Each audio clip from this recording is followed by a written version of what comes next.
House will please be in order. Those not having privileges of the floor will please vacate the chamber at this time. All members and guests in the galleries will please rise as we are led in prayer this morning by Pastor Paul Dunn. Pastor Dunn is the guest of the gentleman of the 37th, Delegate Pushkin. Great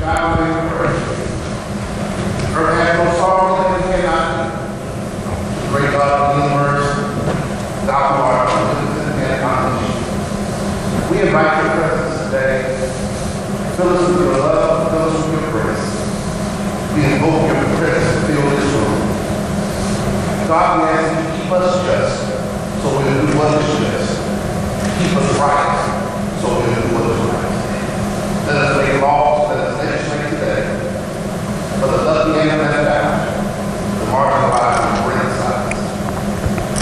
Keep us humble. We pray for our leaders of local, county, state, and federal government.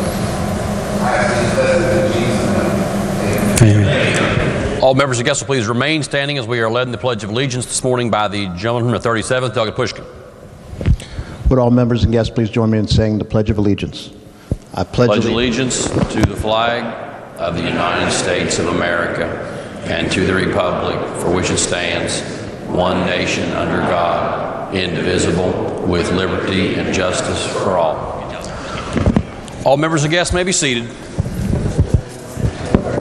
Reading of the Journal. Journal of the House of Delegates, Charleston, Tuesday, March 5th, 2019. The Journal of the 10th, Delegate Kelly.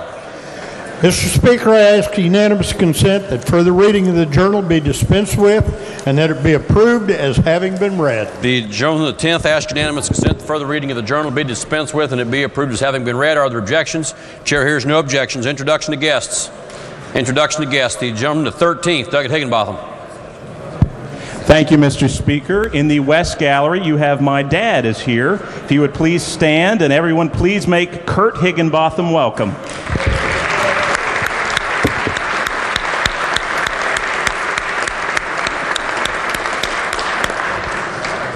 The gentleman from the 66th, Delegate Espinosa.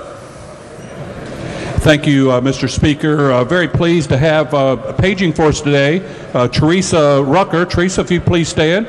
Teresa is the daughter of Senator Patricia Rucker. Will the House please make her welcome?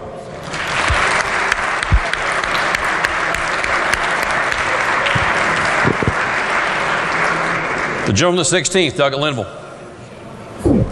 Thank you, Mr. Speaker. In the North Gallery today, we have mayors from my district. We have Mayor Steve Williams. Would Steve please stand, former member? And Mayor Chris Tatum. Chris, House, make him feel welcome.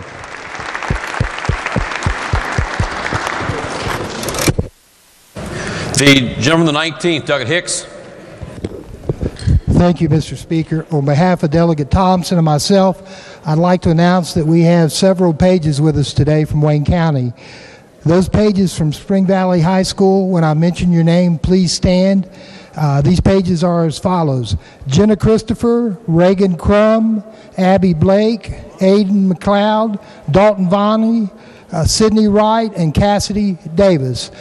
Also, Mr. Speaker, we have some pages from Buffalo Elementary, and those pages, if they would stand when their names are announced, they're Zoe Gissel, Carolyn Davis, Emily Perkins, and Kylie Rayleigh. And they are escorted by David McLeod, the science teacher at Spring Valley High School, Jeff and Abby Blake, Emily and Greg Perkins, Cassidy and Caroline Davis, Monica Gissel and her husband. House, please give them a hearty welcome.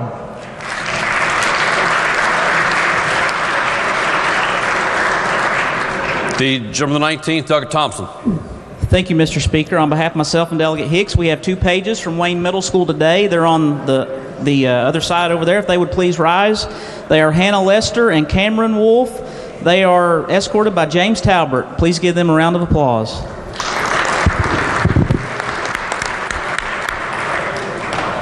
The gentleman from the 63rd, Doug Hardy. Thank you, Mr. Speaker. In the North Gallery, I'd like to recognize my dear friend and Jason Barrett's dear friend, Summer Radcliffe, who's here with her mom and dad, and I believe her sister. So Summer was very key in my campaign, and I wanted to give her a big house welcome.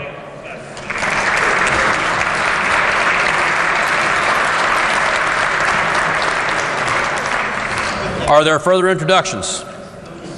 If not, reports to standing committees. Committee on Finance has had under consideration Committee Substitute for Senate Bill 564, expanding comprehensive coverage for pregnant women through Medicaid, and Senate Bill 627, relating generally to Rural Rehabilitation Loan Program. Reports the same back with recommendation that each do pass.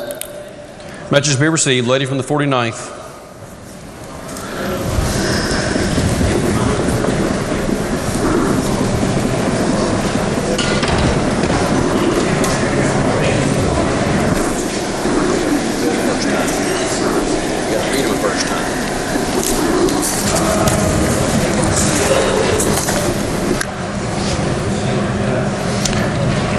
Is there objection that all bills reported on committee reports this morning be taken up for immediate consideration and read a first time?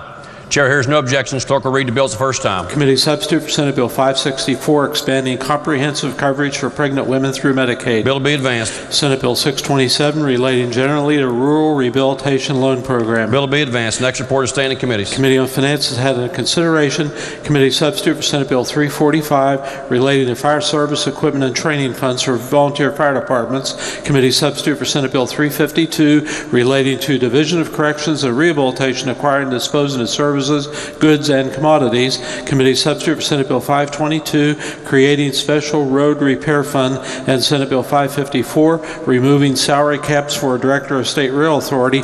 Reports the same back with amendment with recommendation that each do pass. Report to be received. Clerk will read the bills the first time. Committee Substitute for Senate Bill 345, relating to fire service equipment and training funds for volunteer fire departments. Bill to be advanced. Committee Substitute for Senate Bill 352, relating to Division of Corrections and Rehabilitation, acquiring and disposing of services, goods, and commodities. Bill to be advanced. Committee Substitute for Senate Bill 522, creating special road repair fund. Bill to be advanced. Senate Bill 554, removing salary caps for Director of State Rail Authority. Bill to be advanced. Are there further reports to standing committees? If not, Lady from the 49th for an update on the calendar. Thank you, Mr. Speaker. From House calendar to special calendar today will be Committee Substitute for Senate Bill 529. Report to select committees. Lady may proceed. From special calendar to House calendar, on second reading, Senate Bill 535, Senate Bill 605, and on first reading, Committee Substitute for Senate Bill 124. Message from the Executive. Message from the Senate. The Clerk of the Senate announced that the Senate has passed with amendment House Bill 2311, exempting short-term license holders to submit information to the State Tax Commission once the term of the permit has expired. Message to be received. Lady from the 49th. Thank you, Mr. Speaker. The purpose of this bill is it exempts short-term license holders from being required to submit information to the State Tax Commissioner once the permit has expired.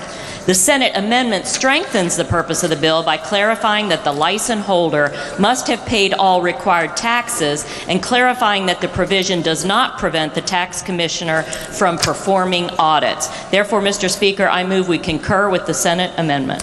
The question before the House is a motion by the lady from the 49th that the House concur in the Senate amendments to House Bill 2311. Is there discussion? If not, those in favor of the motion will say aye. Those opposed will say no. Ayes have it. Chair declares the motion adopted. The question before the House now is the passage of the bill as amended by the Senate. Those in favor of passage will vote aye. Those opposed will vote no. The clerk will prepare the machine.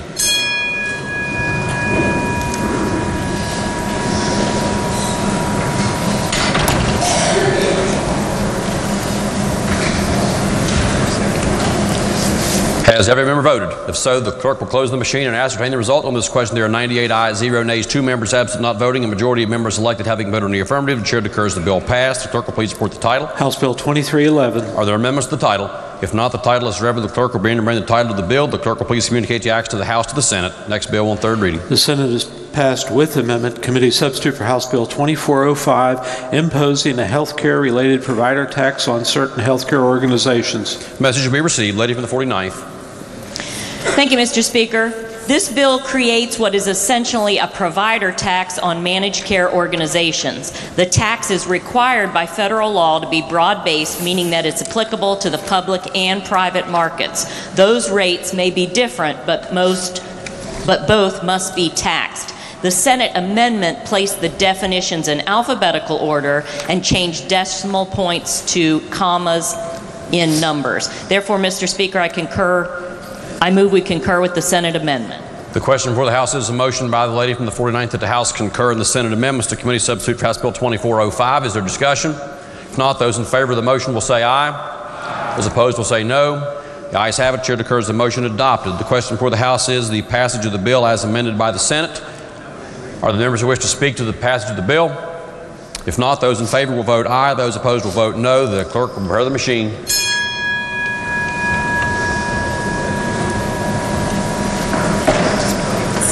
Has every member voted? If so, the clerk will close the machine and ascertain the result. On this question, there are 90 ayes, 8 nays, 2 members absent not voting. A majority of members elected having voted in the affirmative. The chair declares the bill passed. The clerk will please report the title. Committee substitute for House Bill 2405. Are there amendments to the title? If not, the title is read. The clerk will bring the title of the bill. The clerk will please communicate the acts to the House to the Senate. Next bill on third reading. The Senate is passed with amendment. House Bill 2525, Tobacco Cessation Therapy Access Act. Message will be received. Lady from the 49th. Thank you, Mr. Speaker. The purpose of this bill is to permit a pharmacist to dispense tobacco cessation therapy under a standing prescription drug order from the state health officer. The Senate amendment clarifies that a pharmacist dispensing a tobacco cessation product under the standing order is under the authority of the Board of Pharmacy for disciplinary purposes. Therefore, Mr. Speaker, I move we concur with the Senate amendment. The lady from the 49th moves that the House concur in the Senate amendment to House Bill 2525. Is there discussion? If not, those in favor of the lady's motion will say aye. Those opposed will say no. The ayes have it. Chair declares the motion adopted. The question before the House is the passage of the bill as amended by the Senate. Those in favor will vote aye. Those opposed will vote no. The clerk will prepare the machine. Has every member voted? If so, the clerk will close the machine and ascertain the result. On this question, there are 98 ayes, 0 nays, 2 members absent not voting. Majority of members elected having voted in the affirmative. The chair declares the bill passed. The clerk will please report the title. House Bill 2525. Are there amendments to the title? If not, the title is read. The clerk will bring the title of the bill. The clerk will please communicate the action of the House to the Senate. Next bill on third reading. The Senate has receded from its amendments and passed House Bill 2547 relating to the election prohibition zone. Message will be received.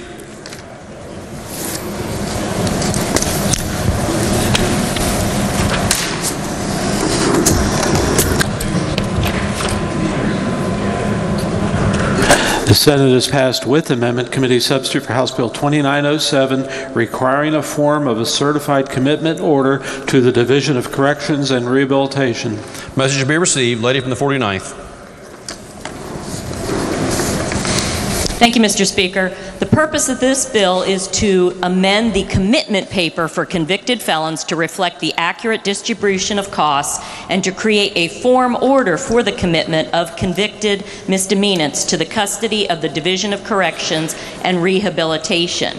The Senate amendment requires the form commitment orders in the statute be used. An internal effective date was added and some technical corrections were also made. The Senate also amended the title. Therefore, Mr. Speaker, I move we concur with the Senate amendment. Does the lady's motion also include the title amendment? Yes. I also move the title amendment. The question before the House is the lady from the 49th motion that the House concur in the Senate amendments to committee substitute for House Bill 2907 and the title amendment. Are there members who wish to speak to the lady's motion? If not, those in favor will say aye. Those opposed will say no. Ayes have it. Chair declares the motion adopted. The question before the House is the passage of the bill as amended by the Senate. Those in favor will vote aye. Those opposed will vote no. The clerk will prepare the machine. Has every member voted?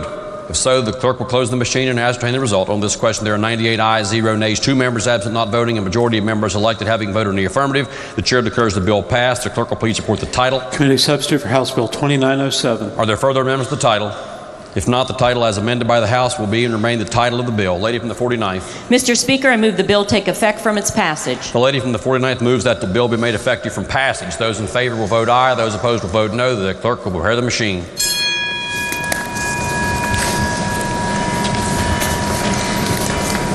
Has every member voted? If so, the clerk will close the machine and ascertain the result. On this question, there are 97 ayes, 1 nay, 2 members absent not voting, 2/3 of members elected having voted in the affirmative. The chair declares the bill effective from passage. The clerk will please communicate the action of the House to the Senate. Not this. The Senate has amended and again passed the enrolled bill, Senate Bill 61, to meet the objections of the governor. This is adding certain crimes for which prosecutor may apply for a wiretap. Message will be received. Lady from the 49th. Thank you, Mr. Speaker. This bill adds crimes for which a prosecutor may apply for a wiretap. The bill also provides for the permissible use of evidence obtained from a wiretap. The governor vetoed this bill due to a title flaw. The Senate reconsidered the bill and amended the title. Chair recognizes the clerk for a communication from the governor. Pursuant to the provisions of Section 14, Article 7 of the Constitution of West Virginia, I hereby disapprove and return enrolled committee substitute for Senate Bill 61. This bill purports to add extortion to the list of criminal offenses for which a prosecutor may seek a wiretap to investigate. The bill is technically flawed because its title is defective. See State versus Red, Davies, and Oakley, 156, West Virginia, 154, 191, SE 2D 610, 1972, requiring bill titles to provide notice of a bill's contents. Specifically, there are 2 sections that are not referenced in the title, West Virginia Code 62-1D6, which would provide that the evidence obtained by the wiretap can be received in any court of competent jurisdiction, and West Virginia Code 62-1D9, which provides that information about the evidence obtained through wiretap may be presented in federal criminal proceedings. As a result of this flaw, I disapprove and return enrolled committee substitute for Senate Bill 61. Jim Justice, Governor. Lady from the 49th. Mr. Speaker, I now move that the House concur in the amendment of the Senate in an effort to meet the objections of the governor. The lady from the 49th moves that the House concur in the Senate amendment in an effort to meet the objections of the governor. Is there discussion? If not, those in favor will say aye. Those opposed will say no. For what purpose does the lady from the 3rd, Delegate Storch, seek recognition? I just had a question of the lady of the 49th. Chair has not yet called the vote. The lady may proceed. Yes. So if I understood, because I caught on a little late, I'm sorry, the 62-1D6 and 62-1D9, which were amendments I believe we put in over here and sent to the Senate. So his objection, if I heard the clerk correctly, was to remove those sections or to? It was strictly in the title amendment. Okay, thank you. Question again before the House is a motion by the lady from the 49th that the House concur in the Senate amendments in an effort to meet the objections of the governor. Are there further members who wish to speak to the lady's motion? If not, those in favor will say aye. Those opposed will say no. The ayes have it. Chair declares the motion adopted. The question before the House is the passage of committee substitute for Senate Bill 61 as amended by the Senate in an effort to meet the objections of the governor. Those in favor will vote aye. Those opposed will vote no. The clerk will prepare the machine.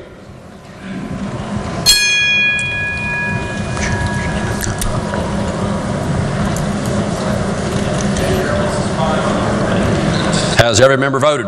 If so, the clerk will close the machine and ascertain the result. On this question, there are 86 ayes, 12 nays, 2 members absent not voting, a majority of members elected having voted in the affirmative. The chair declares the bill passed. Clerk will please report the title. Committee substitute for Senate Bill 61. Are there amendments to the title? If not, the title is read. The clerk will bring to remain the title of the bill. The clerk will please communicate the action of the House to the Senate. Are there further messages from the Senate? If not, resolutions. House Resolution 18, supporting federal law protections for health care of West Virginians. Resolution be referred to the Committee on Health and Human Resources and the Committee on Rules. House Concurrent Resolution 93, requesting the Joint Committee on Energy study legislation relating to the deregulation of natural gas. Resolution be referred to the Committee on Rules. Are there further resolutions? If not, petitions, motions, bills introduced, unfinished business, bills on third reading. Committee substitute for Senate Bill 1, increasing access to career education and workforce training. Chair recognizes the gentleman from the 48th, Doug Hamrick, to explain the bill. Thank you, Mr. Speaker. As I explained yesterday, the purpose of this bill is to establish the Advanced Career Education Program, and it creates the West Virginia Invest Grant Program, both of which are for the purpose of increasing access to career education and workforce training. As adopted yesterday, the bill also includes the amendment from Delegate DeSerio that encourages community and technical colleges that offer associate's degrees to enter into collaborative agreements with federally registered apprenticeship programs. Mr. Speaker, that is my explanation of the bill. I urge passage. The question before the House is, shall the bill pass? Are there members who wish to speak to the passage of the bill? If not, those in favor will vote aye. Those opposed will vote no. The clerk will prepare the machine.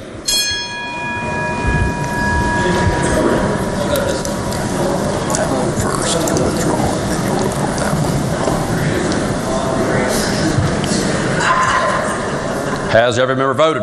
If so, the clerk will close the machine and ascertain the result. On this question, there are 85 ayes, 13 nays, 2 members absent not voting, a majority of members elected having voted in the affirmative. The chair declares the bill passed. The clerk will please report the title. Committee substitute for Senate Bill 1. Are there amendments to the title? Committee on Finance moves to amend the title. The gentleman from the 10th, Dr. Chris. Mr. Speaker, I ask unanimous consent to withdraw the House Finance Committee title amendment. The gentleman from the 10th asks unanimous consent that the House Finance Committee amendment to the title be withdrawn. Are there objections? Chair hears no objections. Are there further amendments to the title? Delegate Hamrick moves to amend the title. The question before the House is the adoption of the title amendment sponsored by the gentleman from the 48th. Those in favor of the title amendment will say aye. Those opposed will say no. Ayes have it. Chair declares the title amendment adopted. The title as amended by the House will be and remain the title of the bill. The clerk will please communicate the action of the House to the Senate and request concurrence therein. Next bill on third reading. Committee substitute for Senate Bill 187, authorizing the Department of Revenue to promulgate legislative rules. The gentleman of the 35th, Doug Capito, to explain the bill. Thank you, Mr. Speaker. Revenue rules bundle here, folks. I'm going to go through these and I'll be available for questions afterward. The first rule deals with electronic payment of taxes.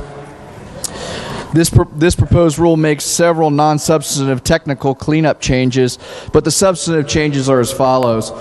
There are 3 additional tax types that would be subject to the EFT requirement. EFT stands for Electronic Funds Transfer.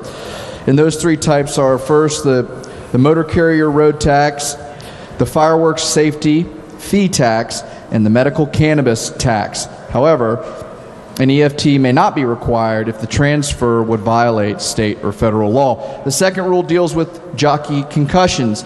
The rule adopts the jockey concussion protocol provisions of the model rule of the Association of Racing Commissioners International, otherwise known as RCI. The third rule deals with sports wagering.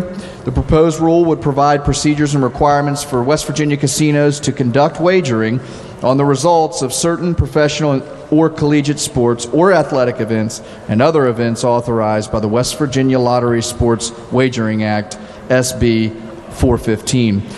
Next rule deals with low-income property tax credit. This rule provides that low-income West Virginians with refundable tax credits against personal income tax in an amount equal to the ad valorem property tax paid by an eligible person on up to the first $10,000 of taxable assessed value of their homestead.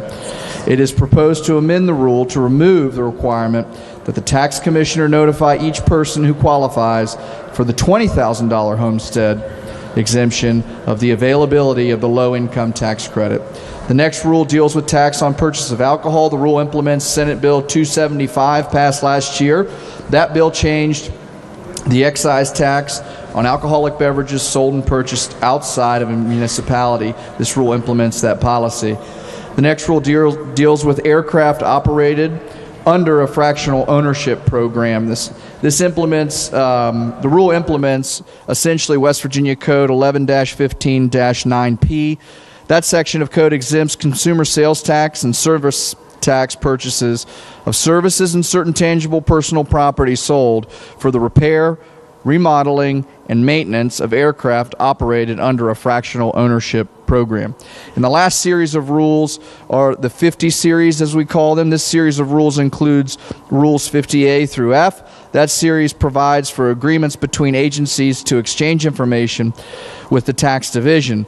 The rules before this body today consolidate those existing information agreements into Rule 50C. The other rules in the Series 50 are repealed, having been consolidated all into Rule 50C. Mr. Speaker, that's the revenue rules bundle, and I urge passage. Question before the House is, shall the bill pass? Are there members who wish to speak to the passage of the bill? If not, those in favor will vote aye. Those opposed will vote no. The clerk will prepare the machine.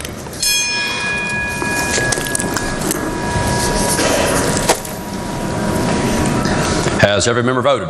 If so, the clerk will close the machine and ascertain the result. On this question, there are 92 ayes, 6 nays, 2 members absent, not voting. Majority of members elected having voted in the affirmative. The chair declares the bill passed. The clerk will please report the title. Committee substitute for Senate Bill 187. Are there amendments to the title? If not, the title as read by the clerk will be to bring the title of the bill. Lady from the 49th. Thank you, Mr. Speaker. I move that the bill take effect from its passage. The lady from the 49th moves that the bill be made effective from passage. Those in favor will vote aye. Those opposed will vote no. The clerk will prepare the machine.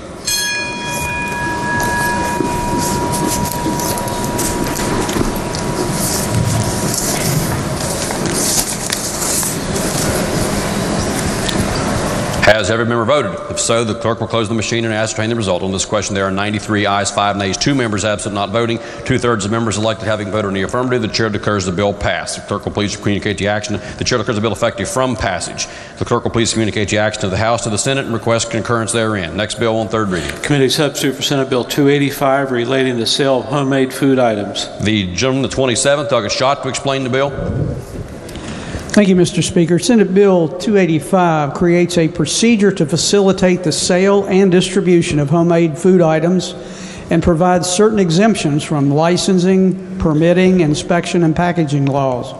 As used in the bill, the term homemade food item is defined as a non-potentially hazardous food item which is produced or packaged at the private residence of the producer and does not include meat or poultry products.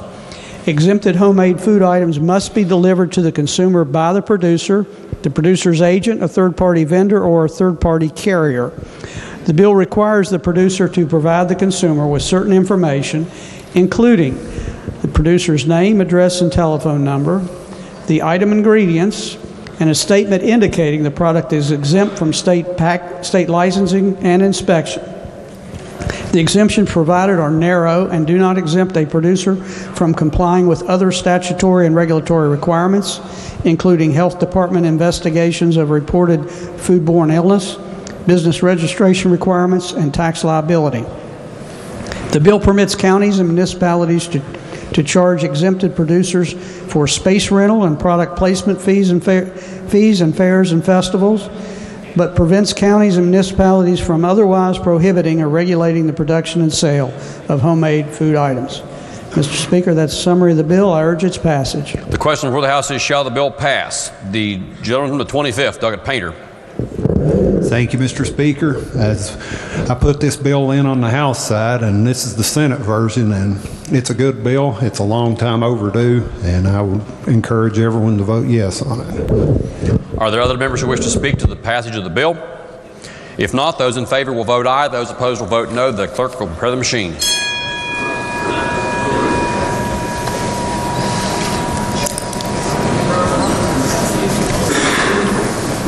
Has every member voted? If so, the clerk will close the machine and ascertain the result. On this question, there are 93 ayes, 5 nays, 2 members absent, not voting. A majority of members elected having voted in the affirmative. The chair declares the bill passed. The clerk will please report the title. Committee substitute for Senate Bill 285. Are there amendments to the title? Delegate Schott moves to amend the title. The question before the House is the title amendment as offered by the gentleman from the 27th. Those in favor of the title amendment will say aye. Those opposed will say no. Ayes have it. Chair declares the title amendment adopted. The title as amended by the House will be and remain the title of the bill. The clerk will please communicate the action to the House, to the Senate, and request concurrence therein. Next bill on third reading. Committee substitute for Senate Bill 537, creating a work group to review hospice needs standards. Lady from the 49th. Thank you, Mr. Speaker. I ask unanimous consent to postpone action one day. Lady from the 49th asks unanimous consent that further action on committee substitute for Senate Bill 537 be postponed one day. Are there objections? Chair hears no objections. Further action postponed one day. Next bill on third reading. Committee substitute for Senate Bill 546 relating to health care provider taxes. The gentleman from the 27th, Doug Ellington, to explain the bill.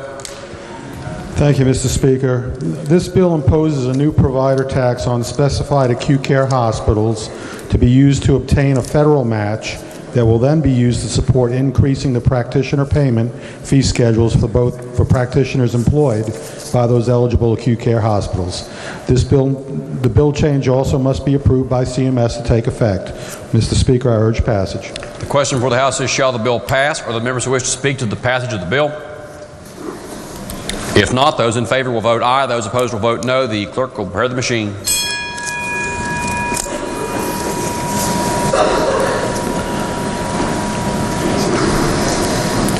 Has every member voted? If so, the clerk will close the machine and ascertain the result. On this question, there are 84 ayes, 14 nays, 2 members absent, not voting. A majority of members elected having voted in the affirmative. The chair declares the bill passed. The clerk will please report the title. Committee substitute for Senate Bill 546. Are there amendments to the title? Delegate Ellington moves to amend the title. Question before the House is the adoption of the title amendment. Those in favor of the title amendment will say aye. Those opposed will say no. Chair declares the title amendment adopted. The title as amended by the House will be and remain the title of the bill. Lady from the 49th. Thank you, Mr. Speaker. I move the bill take effect July 1st, 2019. The question for the House is the lady's motion that the bill be made effective July 1st, 2019. Those in favor will vote aye. Those opposed will vote no. The clerk will prepare the machine.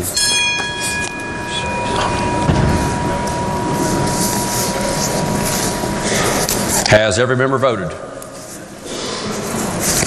So the clerk will close the machine and ascertain the result. On this question, there are 91 ayes, 6 nays, 3 members absent, not voting, 2/3 of members elected having voted in the affirmative. The chair declares the bill effective July 1st, 2019. The clerk will please communicate the action to the House, to the Senate, request concurrence therein. Next bill on third reading. Senate Bill 587 relating to PEIA reimbursement of air ambulance providers. The gentleman from the 10th, Doug Chris, to explain the bill. Good morning. Thank you, Mr. Speaker. Bill would reassert current law that the Public Employees Insurance Agency reimbursement to an air ambulance provider that does not have a contract with PEIA plan that, quote, that provides emergency air transportation or related emergency medical or treatment services to an employee or dependent of an employee covered by the plan, unquote. We will be, quote, the amount then in the effect of the federal Medicare program, including any applicable geographic practice cost index. Because the federal court has ruled that under the Supremacy Clause of the United States Constitution, Congress has explicitly preempted any state law relating to the price charged by air ambulance provider that provides those services. The statute would be further amended to remove language that would limit those air ambulance providers' charges to the patient for those services to the amount then and in effect for the federal Medicare program or include any applicable geographic practice cost index. I urge passage of the bill. Thank you, Mr. The question before the House is, shall the bill pass? The gentleman of 32nd, Doug Fast. Thank you. Would Vice Chairman please yield? Yes, sir.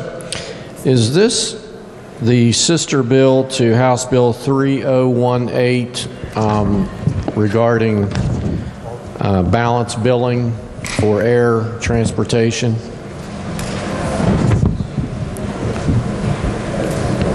Council believes it is. All right. Thank you. It's all we need to know.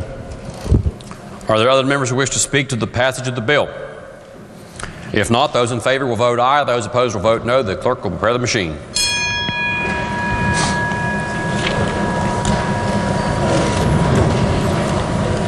Has every member voted? If so, the clerk will close the machine and ascertain the result. On this question, there are 96 ayes, 3 nays, 1 member absent, not voting. A majority of members elected having voted in the affirmative. The chair declares the bill passed. The clerk will please report the title. Senate Bill 587. Are there amendments to the title? If not, the title is read. The clerk will be and remain the title of the bill. The clerk will please communicate the action to the House, to the Senate. Next bill on third reading. Senate Bill 617 relating to method of payment of municipal pension security fund. The gentleman of the 16th, Doug Linville, to explain the bill. Thank you, Mr. Speaker. Mr. Speaker, the purpose of Senate Bill 617 is to amend the provisions of West Virginia Code relating to the payments by municipalities into police and fire pension and relief funds. This bill would authorize municipality to prepay monthly payment amounts to the funds.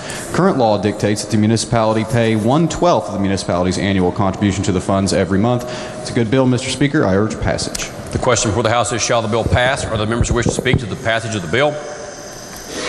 If not, those in favor will vote aye. Those opposed will vote no. The clerk will prepare the machine.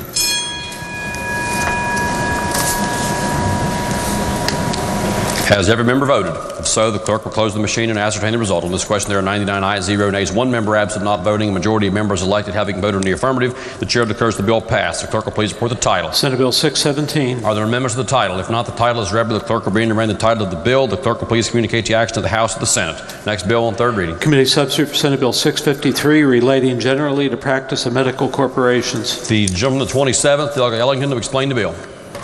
Thank you, Mr. Speaker. The proposed bill updates who may be shareholders in medical corporations. This bill permits physician assistants, allopathic physicians, osteopathic physicians, and podiatric physicians to be shareholders in medical corporations. Mr. Speaker, I urge passage. The question before the House is, shall the bill pass? Are there members who wish to speak to the passage of the bill? If not, those in favor will vote aye. Those opposed will vote no. The clerk will prepare the machine.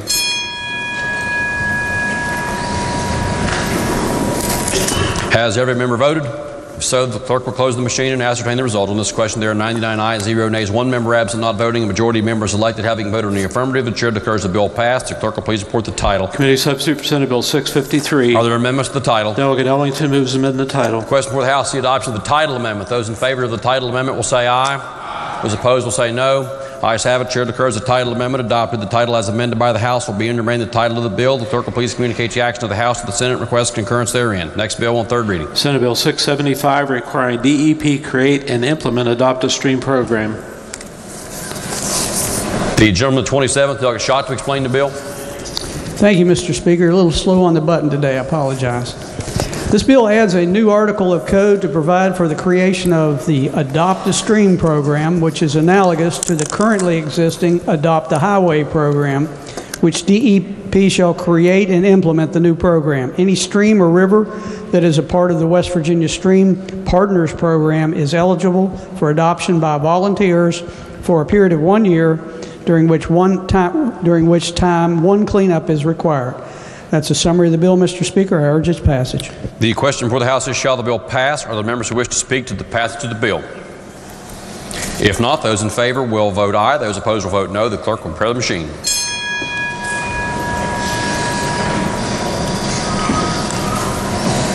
Has every member voted?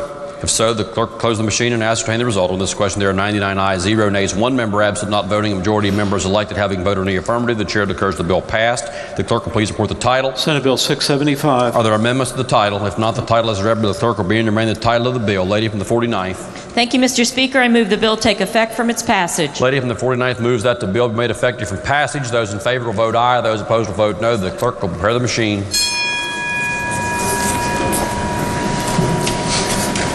Has every member voted? If so, the clerk will close the machine and ascertain the result. On this question, there are 99 ayes, 0 nays, 1 member absent, not voting. 2/3 of members elected having voted in the affirmative. The chair declares the bill effective from passage. The clerk will please communicate the action of the House to the Senate and request concurrence therein. Are there further bills on third reading? If not, bills on second reading. Committee substitute for Senate Bill 4, relating generally to municipal home program. The lady from the 49th. Thank you, Mr. Speaker. I ask unanimous consent to advance to third reading with amendments pending and the restricted right to amend by Delegates Howell and Piles. The lady from the 49th asks unanimous consent the Senate Bill Committee substitute for Senate Bill 4 be advanced to third reading with amendments pending and the restricted right to amend by the gentleman from the 56th, Delegate Howell, and the gentleman from the 51st, Delegate Piles. The gentleman from the 48th, Delegate Miley, seeks recognition. Inquiry of the chair. Is that between the Delegate Howell and Delegate Piles must be a joint amendment, or each of them can amend individually? It is joint. The lady proposes joint. So if they can't come to an agreement on an amendment, they can't offer it? That is the lady's proposal. Okay, thank you. The gentleman to the 35th, Doug Byrd, seeks recognition. Yeah, point of inquiry. What happens to the amendments that are already in the system then from others other than those two individuals? They remain pending and will be considered tomorrow when the bill is taken up on third reading. Thank you, Mr. Speaker.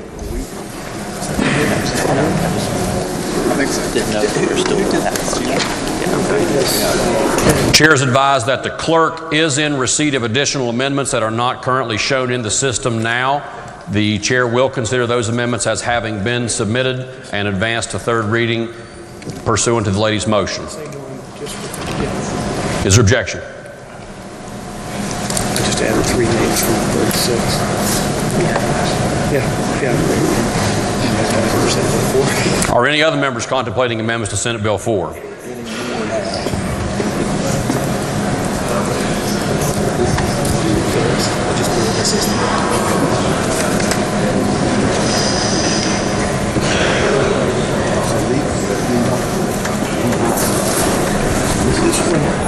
This is the same one, just added 3 names to it.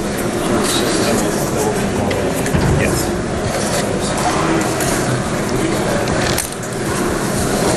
We're good, right? Yes.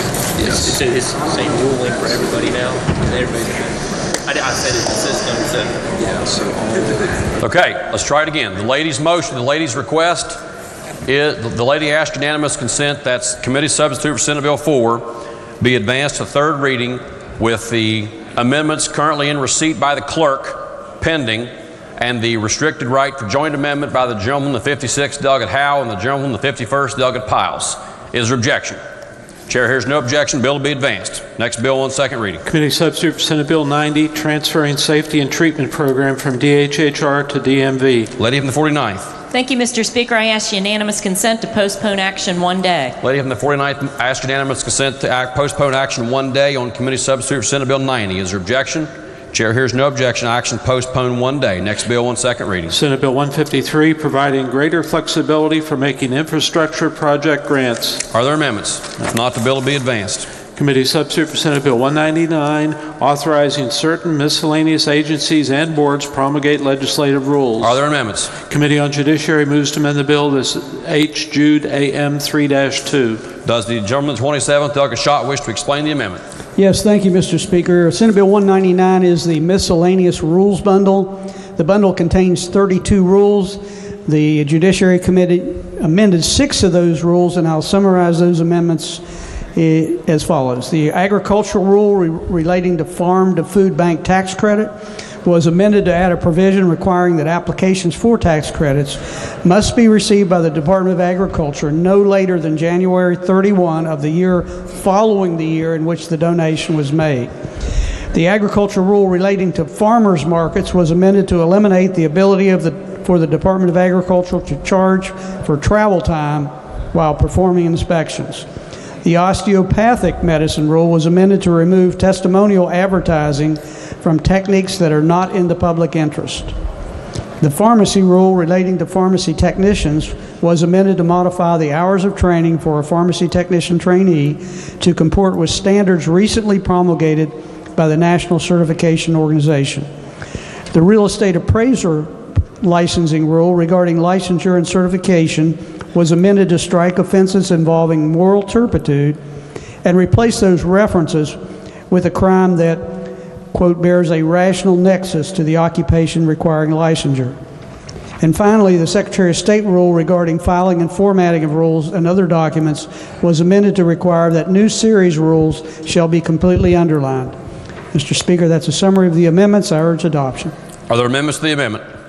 If not, the question before the House is the adoption of the amendment as just explained by the gentleman, the 27th. Those members who wish to speak to the amendment? If not, those in favor of the amendment will say aye. Those opposed will say no. Ayes have it. Chair declares the amendment adopted. Are there further amendments? If not, the bill will be advanced. Senate Bill 233, related to age requirements for deputy sheriff. Are there amendments? Committee on Government Organization moves to amend the bill. This is HGO AM 3-4. Does the gentleman, the 28th Delegate Pack, wish to explain the amendment? Yes, sir. Thank you, Mr. Speaker. This amendment to Senate Bill 233 eliminates the age restrictions which limited an individual to be no more than 50 years old to apply to be a deputy sheriff, provided the applicant can meet all employment criteria and is over 18 and under the age of 65. Mr. Speaker, I urge its adoption. The question before the House is the adoption of the amendment as just explained by the gentleman from the 28th. Are the members who wish to speak to the amendment? The gentleman from the 9th, Douglas Holland. Thank you, Mr. Speaker. I'm going to stand up in opposition of this. Age 65 is just illogical. I don't know anyone that could possibly be 65 years old to become a law enforcement officer, let alone pass the academy standards. I believe it's a risk and a liability for departments to take on anyone that's of that age. Right now the age is 45, and for anyone to get a retirement through the Sheriff's Department retirement, they'd have to serve 20 years. At age 65, they'll never be eligible for that retirement. I just believe that there was no thought put into this, and I urge members to reject it. The gentleman from the 6th, Dr. Kelly. Thank you, Mr. Speaker. I would echo the concerns of the gentleman from the 9th. I'm 62 years old and I'm in pretty good shape. But, roll. Let me rephrase that, Mr. Speaker, if I may. I'm 62 years old and I think I'm in pretty good shape, but I'm certainly not in good enough shape to pass the standards that are required by the West Virginia State Police Academy. So I would stand in opposition of this amendment. The gentleman from the 29th, Dr. Steele. Would the gentleman from the 28th yield? Certainly. When you took up this, did you take up this amendment in the committee? Yes. And did you have testimony from any of the Deputy Sheriff's Associations, the Sheriff's Association, the State Police, or anybody like that? No, sir, there was nobody there that appeared to testify on behalf of So nobody involved in academy training testified as to the benefits or detriments? Not to our committee. They may have on the Senate side, but not in our committee. Did your council, were they receiving any data that indicated the ability of the applicant to complete the academy beyond the age 50? First of all, this amendment requires that they can in fact complete the training. It's not that any requirements are waived. If you are current law, if this bill were to fail, would remain at 45. The bill in and of itself moved the cap to 50. This cap moved it to 65, and it still requires that any applicant be able to complete all of the physical fitness requirements, the agility requirements, any psychological background, any other requirement that any 18-year-old that was applying would have to comply with. Well, I guess the question would be then, why pick the arbitrary number of 65? Why not make it unlimited in age? Council has mentioned to me that it had to do with the PERS retirement system and the retirement age. Well, how's that going to work at age 65? Well, I've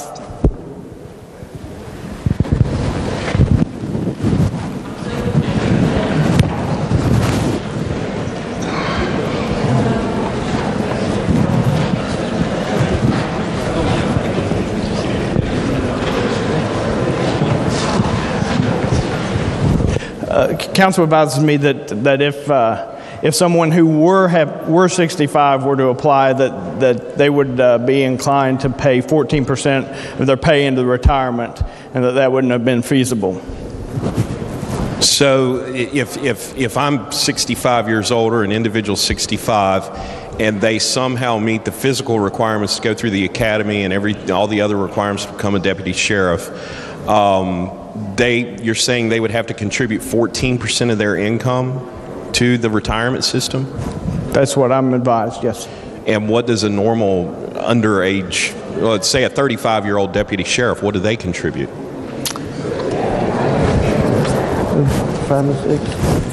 to 6%. 5 to 6%? Yes. So for these individuals to participate in that retirement system, they're going to have to contribute approximately 2 to 2.5 times what a 30-year-old deputy would contribute. That's true, but they likely won't serve 30 more years on the force. Okay. Was there any analysis done as to what the cost to PEIA would be, to increase this age number? Because it's my understanding that as you get older, that these insurance costs are going to go up.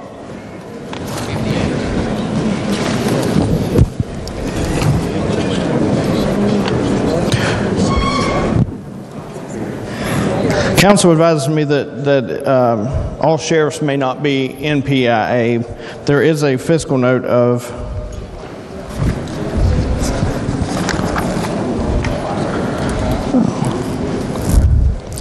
$27,000. No, that's not right.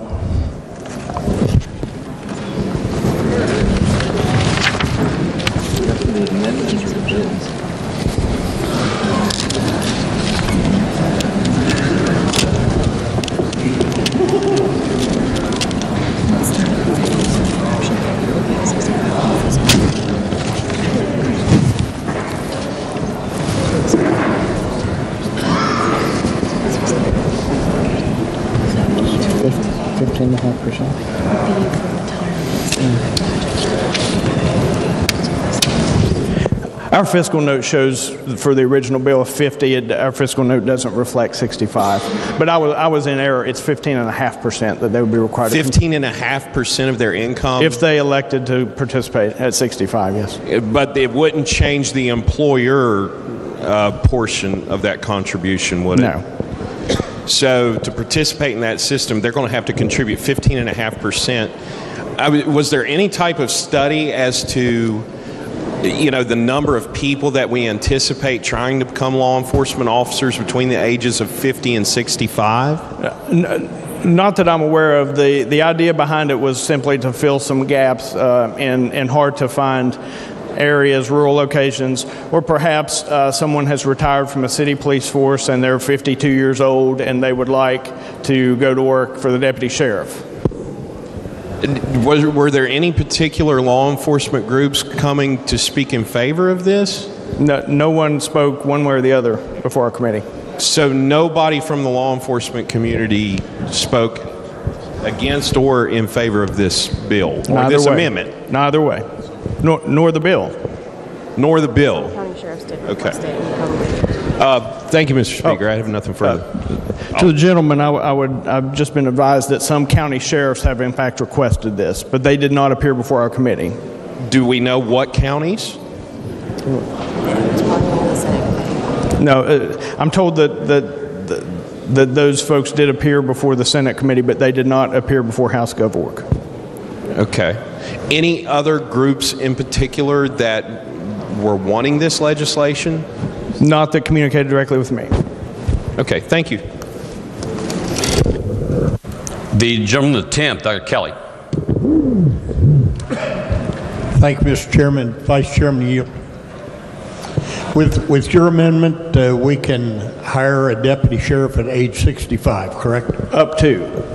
Is there a mandatory retirement age for deputy sheriffs? Not contemplated in this bill. Not with the bill. In other words, if we hire a 65-year-old deputy sheriff, we send him through the academy and he stays on the job until he has enough time in to retire. We may have some 85-year-old sheriff deputies running around the state. Well, they would have to continue to meet all of the physical fitness requirements. I suppose that's likely at 85. I would find that improbable, but I suppose it's possible. What does it cost to send an individual through the state police academy? I think it costs to go through the academy.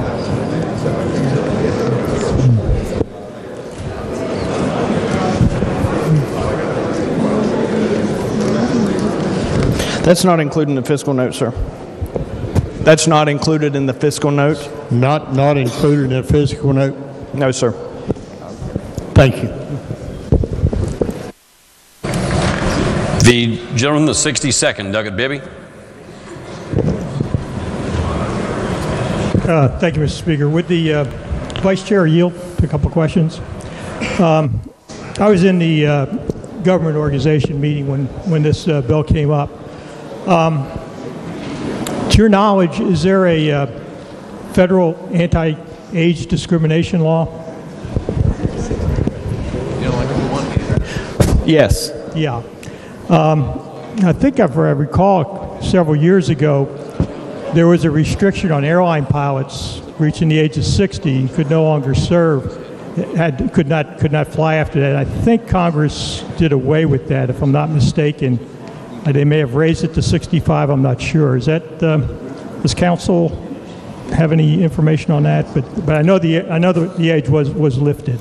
I would defer to you on that, sir. Okay. My next question is, at age 65, I'm 68, and at 65 I was continuing to work. I had to take Social Security. Do you think it's a good supposition that someone at age 65 as a deputy sheriff is probably going to be taking Social Security as opposed to PEIA?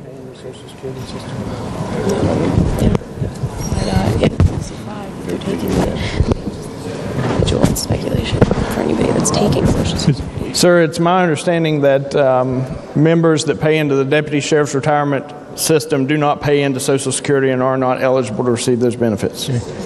But I'm supposing if I was 65, say, and I had Social Security and I wanted to become a deputy sheriff, I would probably, I could keep my Social Security, I would think. It would nothing preclude me from doing that if I so wanted to join the force. It's really hard to hear. Well, sir, I think there are, I believe there are income limitations upon how much one can earn while drawing Social Security up to the age of 70, I believe. No, it's, for me, it's 66. So it depends on your age. But at Social Security, you can take it at 65, and you just pay it quarterly. But you answered my questions. Thank you, sir. Can I speak to the bill, please? Yes, gentleman, may proceed.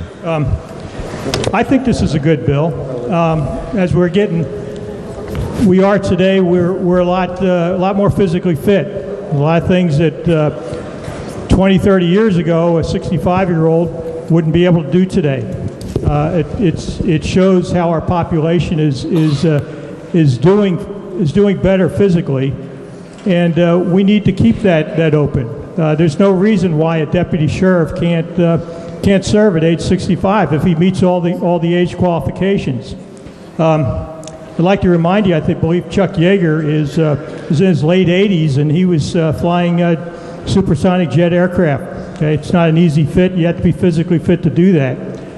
Airline pilots reach the age of 60. We at one time didn't allow them to fly beyond age 60, but we realized in our society today we're a lot more physically fit. A lot of good things have happened with our nutrition, and we're just a lot healthier society. So why wouldn't we want someone to be able to participate or to continue to work if they so desire?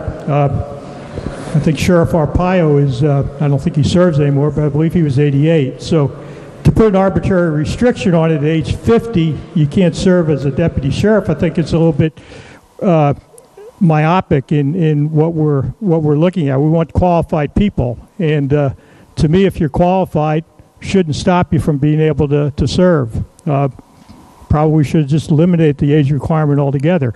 But I think 65 is a good limit, and I support the bill. I think it's good. It's good for our people. Thank you. The gentleman the 15th, Dr. Foster. Thank you. Will the Vice Chair yield? And my question is, so the original bill took it from 45 up to 50, is that correct? That's correct, sir. And the GovOrg amendment takes it up to 65? That's correct, sir. And the gentleman from the 62nd mentioned something that kind of rings to me. We're taking up to 65, but who is this for? Like, what's the age requirement? Are you prevented from taking the health test, or is this people that have already pre-qualified and passed every exam possible? In order to qualify to be hired, you would still have to pass all of the requirements that anybody else 18 to 45 currently would have to pass.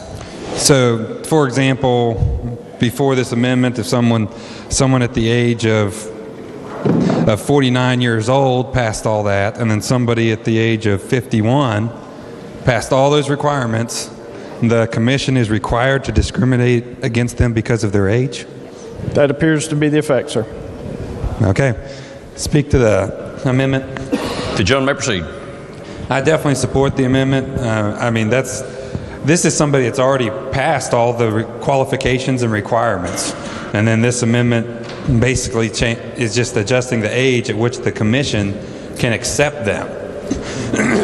Excuse me. Without the amendment, I mean, somebody can be somebody can be basically have all the qualifications, be able to serve the position, but then be forced, the commission is forced to say, no, you can't because of your age. And I just think that's inappropriate because, I mean, heck, we have people 65, 70 years old running triathlons now, and I think it would be better, as the gentleman from the 6th Deck said, if we just didn't have an age requirement, because it does require discrimination based on their age. So I would urge passage of the amendment. The gentleman from the 55th, Douglas Pennagle. Will the Vice Chair yield for some questions? Certainly. Is there a distinction between bailiffs and service processors and deputy sheriffs? Are they all lumped together in the sheriff's department? No, this is a different section just dealing with deputy sheriffs. So council advises that this is in a different section that deals specifically with deputy sheriffs. Okay. Will the gentleman from Boone, my good friend, former sheriff, yield for some question? Yes, sir. When you were sheriff, you had deputy sheriffs underneath of you. How were bailiffs and service processors treated versus differently from other deputies? If you're a deputy sheriff, you're a sworn law enforcement officer, trained and certified under Chapter 30, Article 29, there is no differentiation. You could be that's just a matter of a duty assignment. You could be assigned as a bailiff, you could be assigned to a drug task force, you could be assigned to road patrol, whatever shift. There is no differentiation. And once you pin a badge on your chest, you are a deputy sheriff. So if they're just going out and serving, for example, lawsuits, civil lawsuits, or it's just a duty assignment. If you are a deputy sheriff, sheriff's offices have people that just do process, which are not law enforcement officers. Okay, so they're currently, you can have other individuals that are treated differently, sort of off to the side, and not necessarily be deputy sheriffs. Yes, sir. Okay, thank you. The gentleman from the 25th, Doug Painter. Thank you, Mr. Speaker. I'd like to rise in support of this amendment. I do a lot of running and I do a lot of races. I've run more than one sub-2-hour half marathon and had my butt kicked by people way older than me, so I have no worries about them being able to be in shape to do it. So I would support this and encourage everybody else to do so as well. The gentleman from the 30th, Doug Bates. Thank you, Mr. Speaker. With the gentleman from Raleigh Group. Just to clarify, sir, this is a committee amendment, not your individual amendment. Is that correct? That's correct, sir. And if I read later in the bill, it appears that if you previously applied and then took a position somewhere else, you could reapply even though you're over the age of 50. Towards the bottom there, do I read that correctly? And the age wouldn't be an issue in those situations? Yes, that's correct, sir. So we're setting up a situation here where an individual, without your amendment, an individual that could join the force if they completed the application prior to the age of 50, but then came back again. So you have a situation where you may have individuals that we're hiring on, if they can pass the physical examination over the age of 50, if they applied prior to the age of 50. Is that correct? Are you speaking to the reappointment, towards the bottom of the bill? So I think the concern that some people are expressing relates to the fact that we have individuals. How do we come up with it? Let me phrase it a different way. How is 50 determined? Why not 51? Why not 49? Why not 42? What standard was used to determine the age of 50? Sir, that's the way the bill came over from the Senate. I don't know what the rationale behind it. There's no rationale behind that. That's just an arbitrary, capricious number. It could be 50. I wouldn't say that. I would say that I don't know what the rationale was if one existed. But it could be 50 and a half. It very well could have been. And if my birthday was one day after the date that I applied and I turned 51, I couldn't apply. Even though I might be the best physical condition of my life. That's the way I would understand that as well. Thank you. Thank you, Mr. Speaker. Are there other members who wish to speak to the adoption of the amendment? Does the gentleman 28th wish to close debate on the amendment?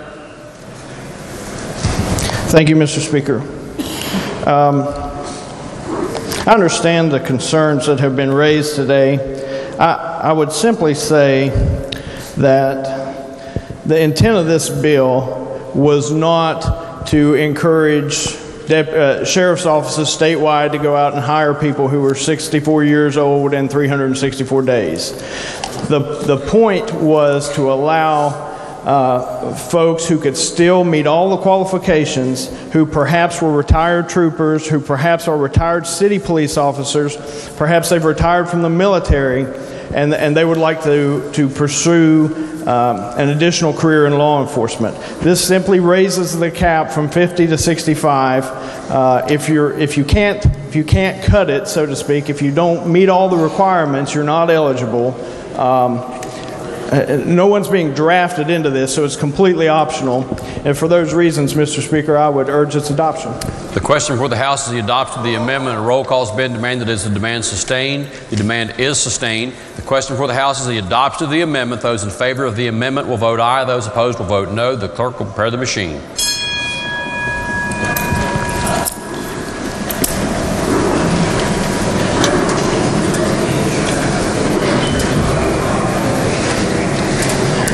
Has every member voted?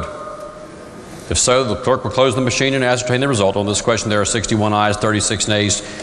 On this question, there are 62 ayes, 36 nays, 2 members absent, not voting. A majority haven't voted in the affirmative. Chair declares the amendment adopted. Are there further amendments? If not, the bill will be advanced. Committee substitute for Senate Bill 238, increasing certain penalties for passing stop school bus. Are there amendments? The bill will be advanced. Committee substitute for Senate Bill 241, permitting county court clerk scan certain documents in electronic form. Are there amendments? Committee on Government Organization moves to amend the bill. This is HGO AM 3-4. Does the gentleman 28th Delegate Pack wish to explain the amendment?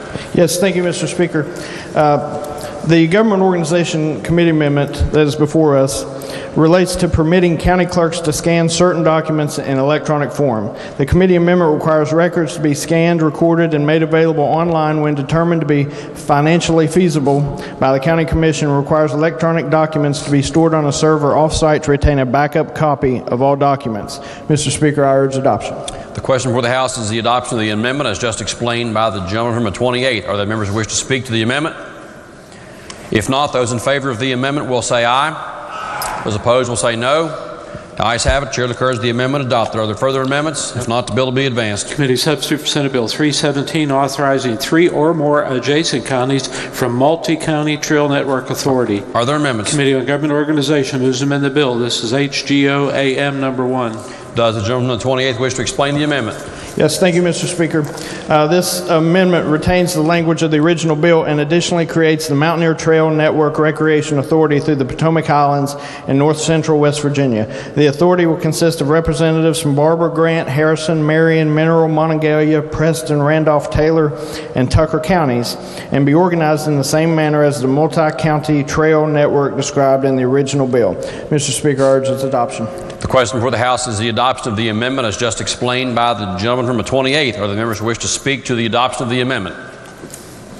If not, those in favor will say aye. Those opposed will say no. Ayes have it. Chair declares the amendment adopted. Are there further amendments? If not, the bill will be advanced. Committee substitute for Senate Bill 318, transferring Medicaid Fraud Control Unit to Attorney General's Office. Are there amendments? Delegates Fleischauer and Spinagle move to amend the bill. This is HFA Fleischauer and Spinagle 3-6. Do the sponsors wish to explain the amendment? Ladies, move 51st. Thank you, Mr. Speaker. I don't agree with the underlying purpose of the bill of transferring the Medicaid fraud unit from DHHR to the AG's office, but that's a discussion for tomorrow. I was thinking about past transfers that we have done in the state, and we have always accompanied those transfers with some protections for those employees. For example, when we dismantled workers' comp, and those employees most of those employees went to the Insurance Commission office, and we included a set of protections for them. And I think that's what we need to do here. the Attorney General told us that all of his employees are at will, which means that they can be fired for a good reason, a bad reason, or any reason at all. And one of my concerns is that ultimately, all those employees that have been working on Medicaid fraud could be fired or immediately fired, and that they could be political appointees. And I think Medicaid fraud is a very important function. Those people right now all have civil service protection, which means that they have certain rights. If they have a grievance, they have a variety of civil service protections, which we have added over the years so that people have some job security, and also that they have a right to speak and to they just have it's a system that has evolved over the years, and it's very important. I'm concerned that this is a power grab. And I don't think, and if I'm wrong, this amendment will ensure that those employees are not left in the lurch. So I urge adoption. Are there other members who wish to speak to the adoption of the amendment? The gentleman from the 27th, Delegate Ellington. Thank you, Mr. Speaker. I would urge rejection of the lady's amendment. The Attorney General's office hires at-will employees and not civil service employees. If you look at section 2964 of the code, it has classified exempt services. It says the following offices and positions are exempt from coverage under the classified services. All officers elected by popular vote and employees of the office. So the lady's amendment would defeat the purpose of what's in the code. So I would urge rejection. The gentleman from the 55th, Douglas Spinagle. I would urge adoption of this. Our Medicaid fraud unit's 7th in the country. And if we're going to go down here just at the whims and start jiggling around the government bureaucracies and taking this here and moving it over here and sliding it around, those employees should not lose their civil service protection. They should. They're doing a good job, and I don't know why we want to penalize them. So if that's the will of the body to commingle government bureaucracy and pull this out of DHHR and stick it over here to the Attorney General's office, so be it. But these people who are doing a good job in their livelihood, they should not lose benefits because of the whims of the legislature. So without this language, they're going to lose their civil service protection. I don't know why we would want to do that. I don't know why we want to penalize these employees, because they're doing a good job. So let's protect these employees. If it's the will tomorrow to transfer it around, they shouldn't be penalized for this. If you want to move it over to the Attorney General's office, great. But those employees should be taken care of. So I think it's a good amendment. I'm happy to co-sponsor it with the General Lady from Monongahela. Thank you. The lady from the 38th, Dr. Graves. Thank you, Mr. Speaker. While I understand the gentleman's point, I agree with our chairman. This amendment is in direct conflict with another section of code. And personally, I would question if the sponsors of the amendment intend to vote for the bill if their amendment passes. I'm curious. I'm also curious if this is really an attempt to convert the at-will employees of the Attorney General into civil service.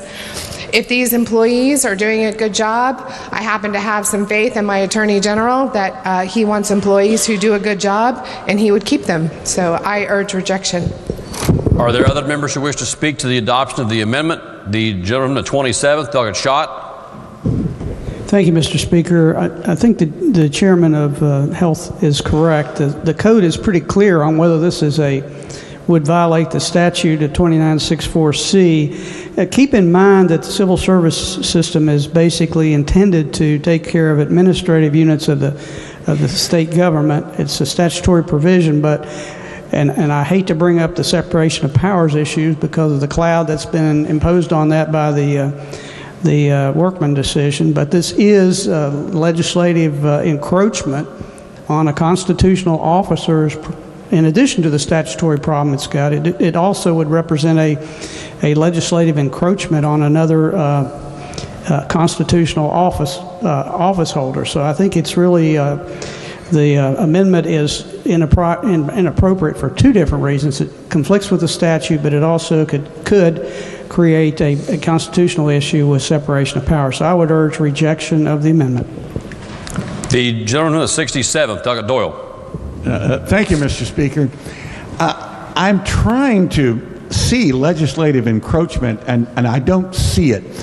Just because currently all the employees in the Attorney General's office are at will, that doesn't necessarily mean if we add another section from some other agency of government into the Attorney General's office that they have to be at-will employees. I presume that they are theoretically going to be doing the same job that they were doing in the agency with which they were with previously. So I think logically the rules ought to be the same for them. So I would urge adoption of the amendment. Are there other members who wish to speak to the adoption of the amendment? The lady from the 51st, Dr. Fleischauer. Thank you, Mr. Speaker. I disagree with the Chairman of Judiciary. This is not a constitutional issue. This is a statutory issue which, as the gentleman just said, every time we pass a statute, we change the law, we are allowed to do it. The latest statute controls. And the reason it's not a constitutional issue is because really these are two government branches. We have the governor that has a multitude of state agencies, all of which have civil service protection under the governor's office. There's nothing in the Constitution that says that those employees who work in state agencies don't get civil service. And there's also nothing in the Constitution that says that employees of the Attorney General, all of them have to be at will. There's nothing there. This is a statute that we passed. There are 25 employees here who have long served our state. They've had the benefit of civil service protection. Their families, their children, their spouses are dependent on them. And I think that they deserve to have a continuation of that civil service protection. I urge passage. The question before the House is the adoption of the amendment. Those in favor of the amendment. Roll call has been demanded. Is the demand sustained? Demand is sustained. Those in favor of the amendment will vote aye. Those opposed to the amendment will vote no. The clerk will prepare the machine.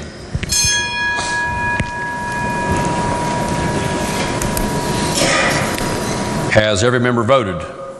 If so, the clerk will close the machine and ascertain the result. On this question, there are 40 ayes, 58 nays, 2 members absent, not voting. Less than a majority haven't voted in the affirmative. Chair declares the amendment lost. Are there further amendments? If not, the bill will be advanced. Committee substitute for Senate Bill 357 relating generally to the Division of Administrative Services. Are there amendments? If not, the bill will be advanced. Committee substitute for Senate Bill 392 relating to payment of invoices received by Division of Corrections and Rehabilitation for contract work. Lady from the 49th. Thank you, Mr. Speaker. I ask unanimous consent to postpone action one day.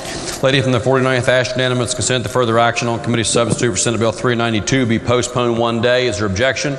Chair hears no objection. Further action will be postponed one day. Next bill on second reading. Committee substitute for Senate Bill 400 allowing Board of Dentistry create specialty licenses. Are there amendments? Committee on Government Organization moves to amend the bill. This is HGO AM 3-4. The gentleman of the 28th, Doug Pack, to explain the amendment. Thank you, Mr. Speaker. The committee amendment, this bill codifies that dental specialties currently in rule, like orthodontics, pediatric dentistry. The amendment provides that the board may consider clinical examinations taken prior to 2019 or individual state clinical examinations which demonstrates competency. Additionally, the amendment adds flexibility to licensees who apply for recognition in a specialty and clarifies that the applicant for a specialty license pay the applicable fee and comply with the applicable provisions of the article for each specialty. Mr. Speaker, I urge its adoption. The question before the House is the adoption of the amendment. Are there members who wish to speak to the adoption of the amendment? If not, those in favor will say aye. Those opposed will say no.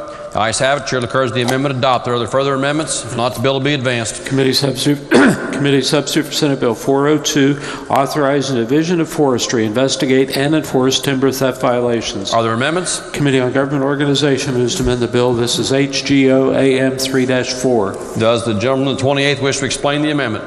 Yes, thank you, Mr. Speaker. This amendment relates to the value of timber where a person cuts down, injures, removes, or destroys timber without permission of the landowner.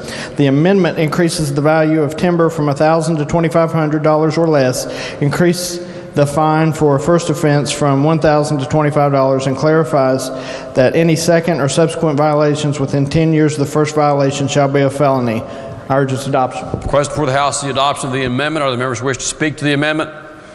If not, those in favor of the amendment will say aye. Those opposed to the amendment will say no. The ayes have it. Chair declares the amendment adopted. Are there further amendments? If not, the bill will be advanced. Committee substitute for Senate Bill 404, relating generally to sediment control during commercial timber harvesting operations. Are there amendments? If not, the bill will be advanced. Committee substitute for Senate Bill 405, increasing limit on additional expenses incurred and preparing notice list for redemption. Are there amendments? Committee on Government Organization moves to amend the bill. This is HGO AM 3-4. Does the gentleman from the 28th wish to explain the amendment?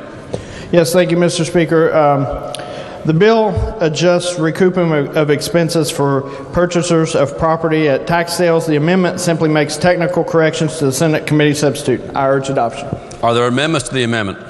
Delegate Porterfield moves to amend the amendment. This is HFA Porterfield 3-6, number 1. Does the gentleman from the 27th wish to explain the secondary amendment? Thank you, Mr. Speaker. Yes, I'm on.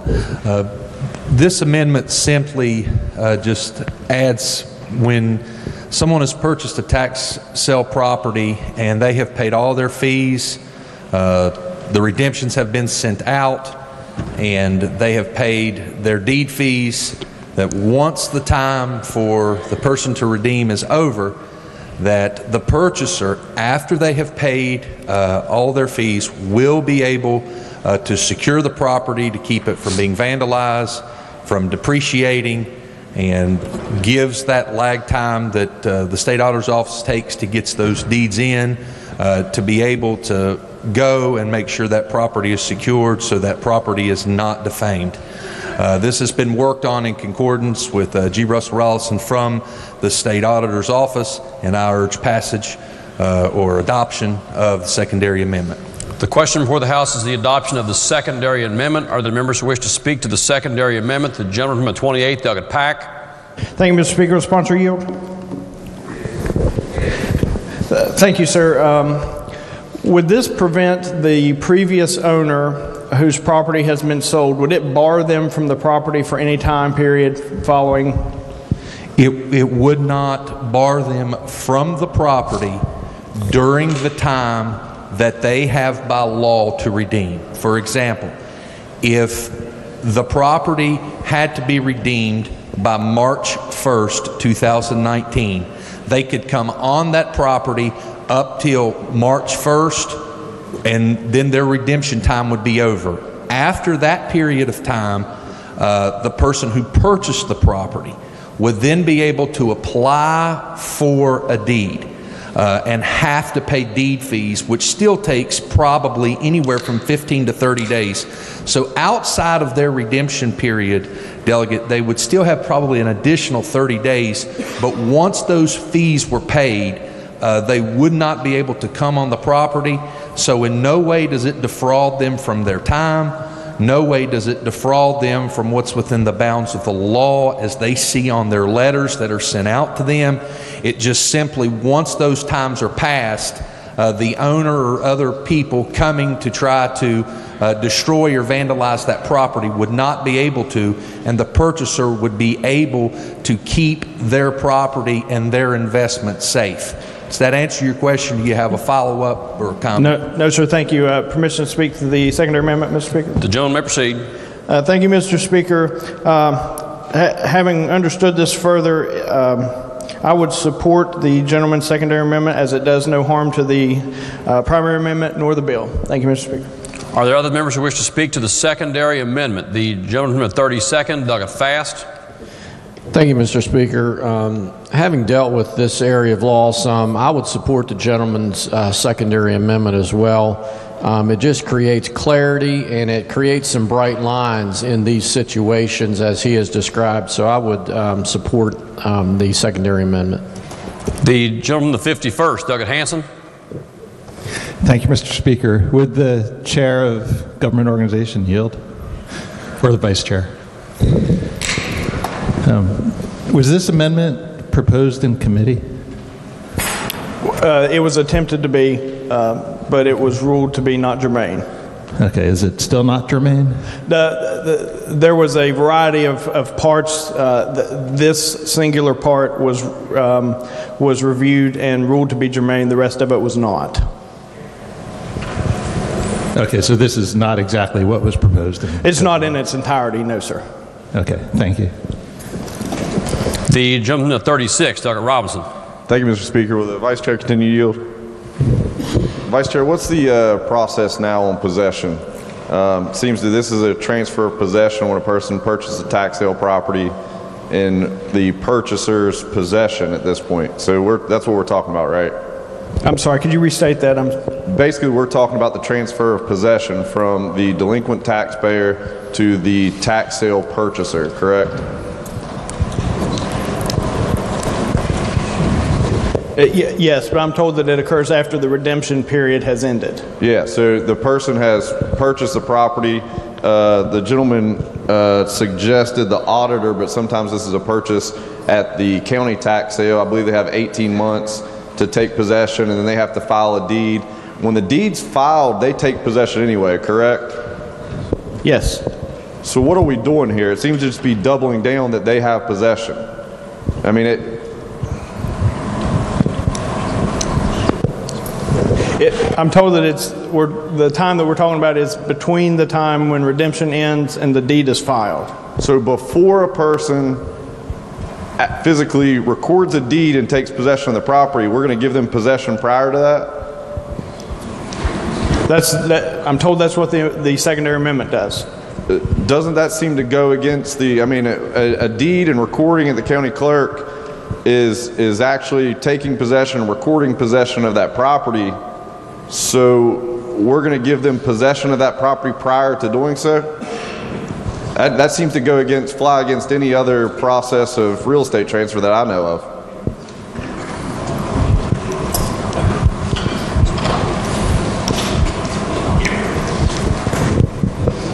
Counsel advises me that the deed is the evidence of the contract that was made. The deed is not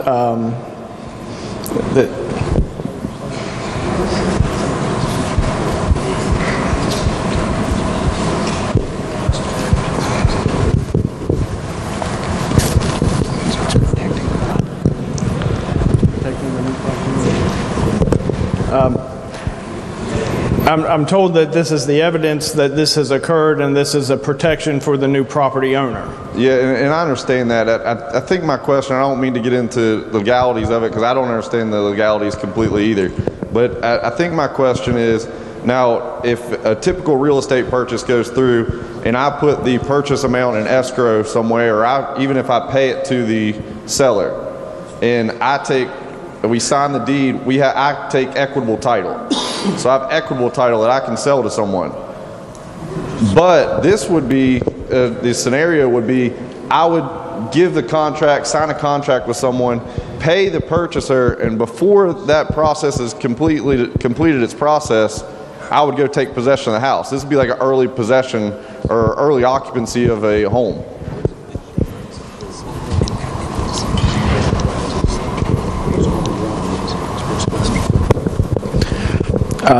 I'm told that in the scenario that you presented, that both parties involved are willing participants. The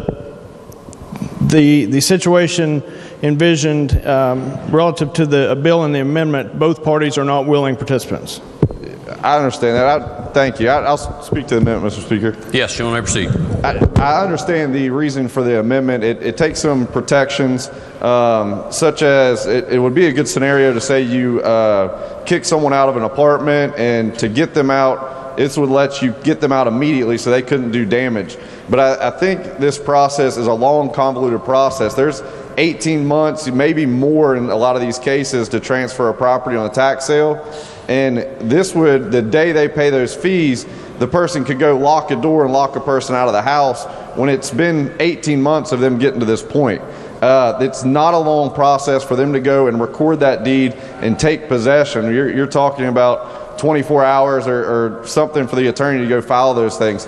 I don't think the amendment's necessary. I think it's actually a process of jumping ahead of the process we've done for a lot of years. So for that reason, I would oppose the amendment. Thank you. Are there other members who wish to speak to the adoption of the amendment before the chair recognizes the sponsor to close debate? If not, the gentleman at 27th to close debate on the secondary amendment. Thank you, Mr. Speaker. First thing, I do want to thank the gentleman, not sure, I think he's from the 36th, for raising some of the concerns that he's had. In typical real estate transactions, and many realtors, if he is a realtor or connected to realtors, this could be something that would be applicable, but these are special sales. These are sales that are sold not only at the county tax sale, but also at the state level. There's two separate sales, and oftentimes these properties are abandoned. Most of the time, these properties have been devalued. If properties are of value, oftentimes people redeem them. We're not defrauding anyone of their property, what this does, or their rights as they live in their homes. What it simply does is, after they have missed the time of redemption, after the purchaser has been sent out his opportunity to apply for a deed, which he has 30 days to fulfill, and they have paid those deed fees, then they are able to secure and take certain measures of the property once that process has been completed. Sometimes it takes the auditor a few days or a few weeks, according to what county that it is, in order to get that deed recorded. However, they have lost all the rights to redeem in the sense of what is sent on their paper. All this does is help to make sure that the property is not devalued, it is not vandalized, it is secured so that it can be marketable for the future. I urge adoption of the secondary amendment. Thank you, Mr. Speaker. The question before the House is the adoption of the secondary amendment. Those in favor of the secondary amendment will say aye. Aye. Roll call has been demanded. Is demand sustained? Demand is sustained. Those in favor of the secondary amendment will vote aye. Those opposed to the secondary amendment will vote no. The clerk will prepare the machine.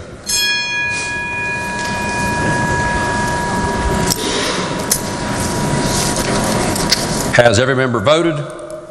If so, the clerk will close the machine and ascertain the result. On this question, there are 52 ayes, 46 nays, 2 members absent not voting. A majority haven't voted in the affirmative. Chair declares the secondary amendment adopted. The question is on the primary amendment. The question is on the primary amendment. Are there members who wish to speak to the primary amendment?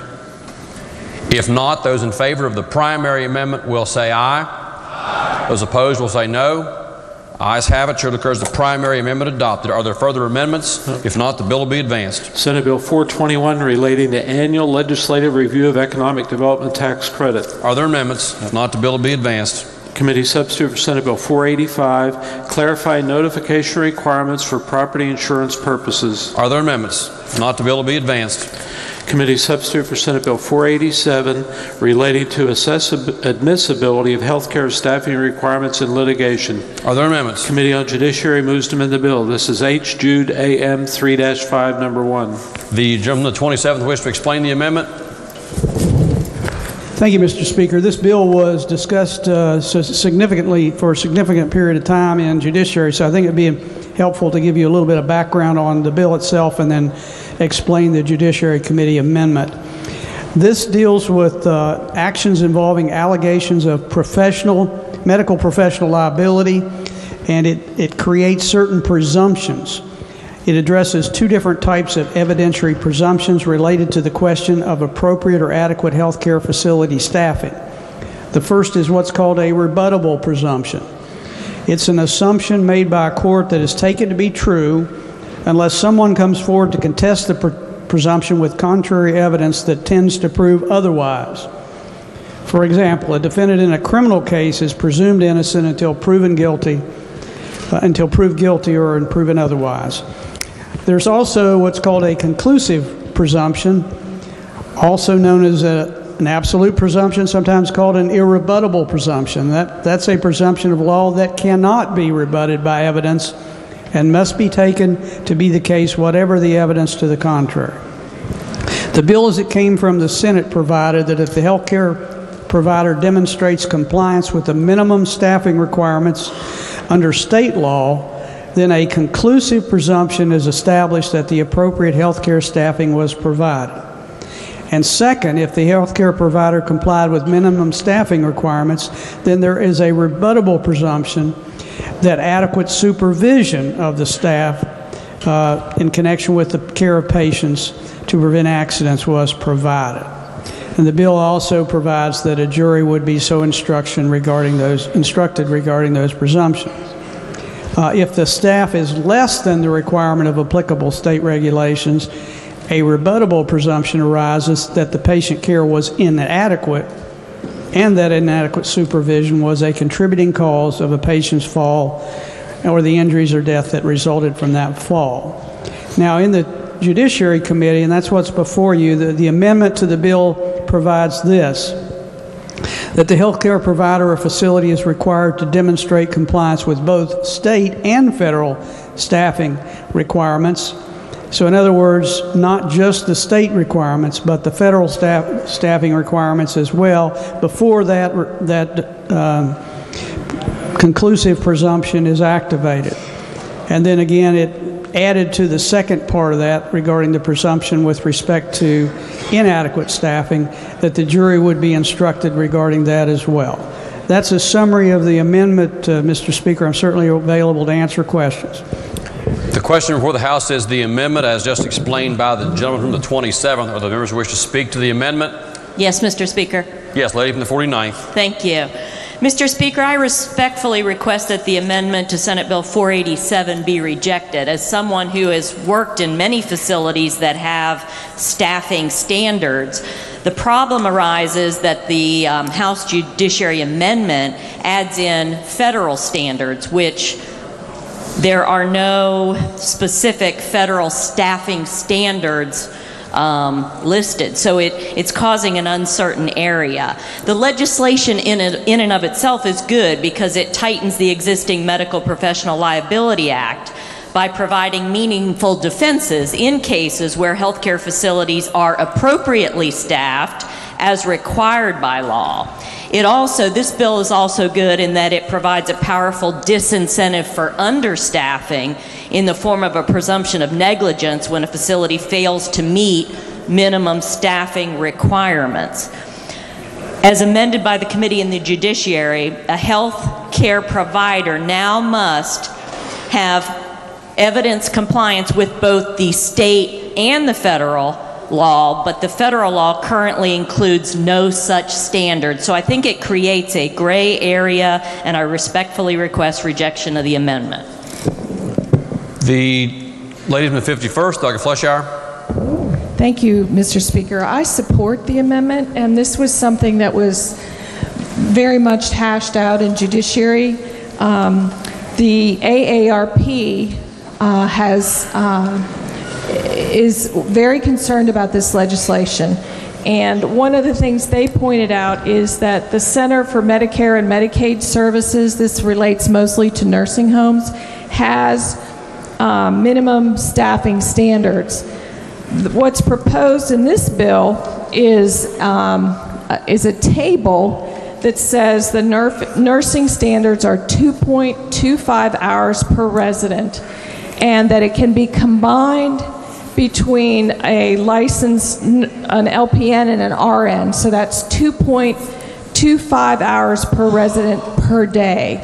Whereas the Center for Medicare and Medicaid Services has a total of 4.1 hours per day.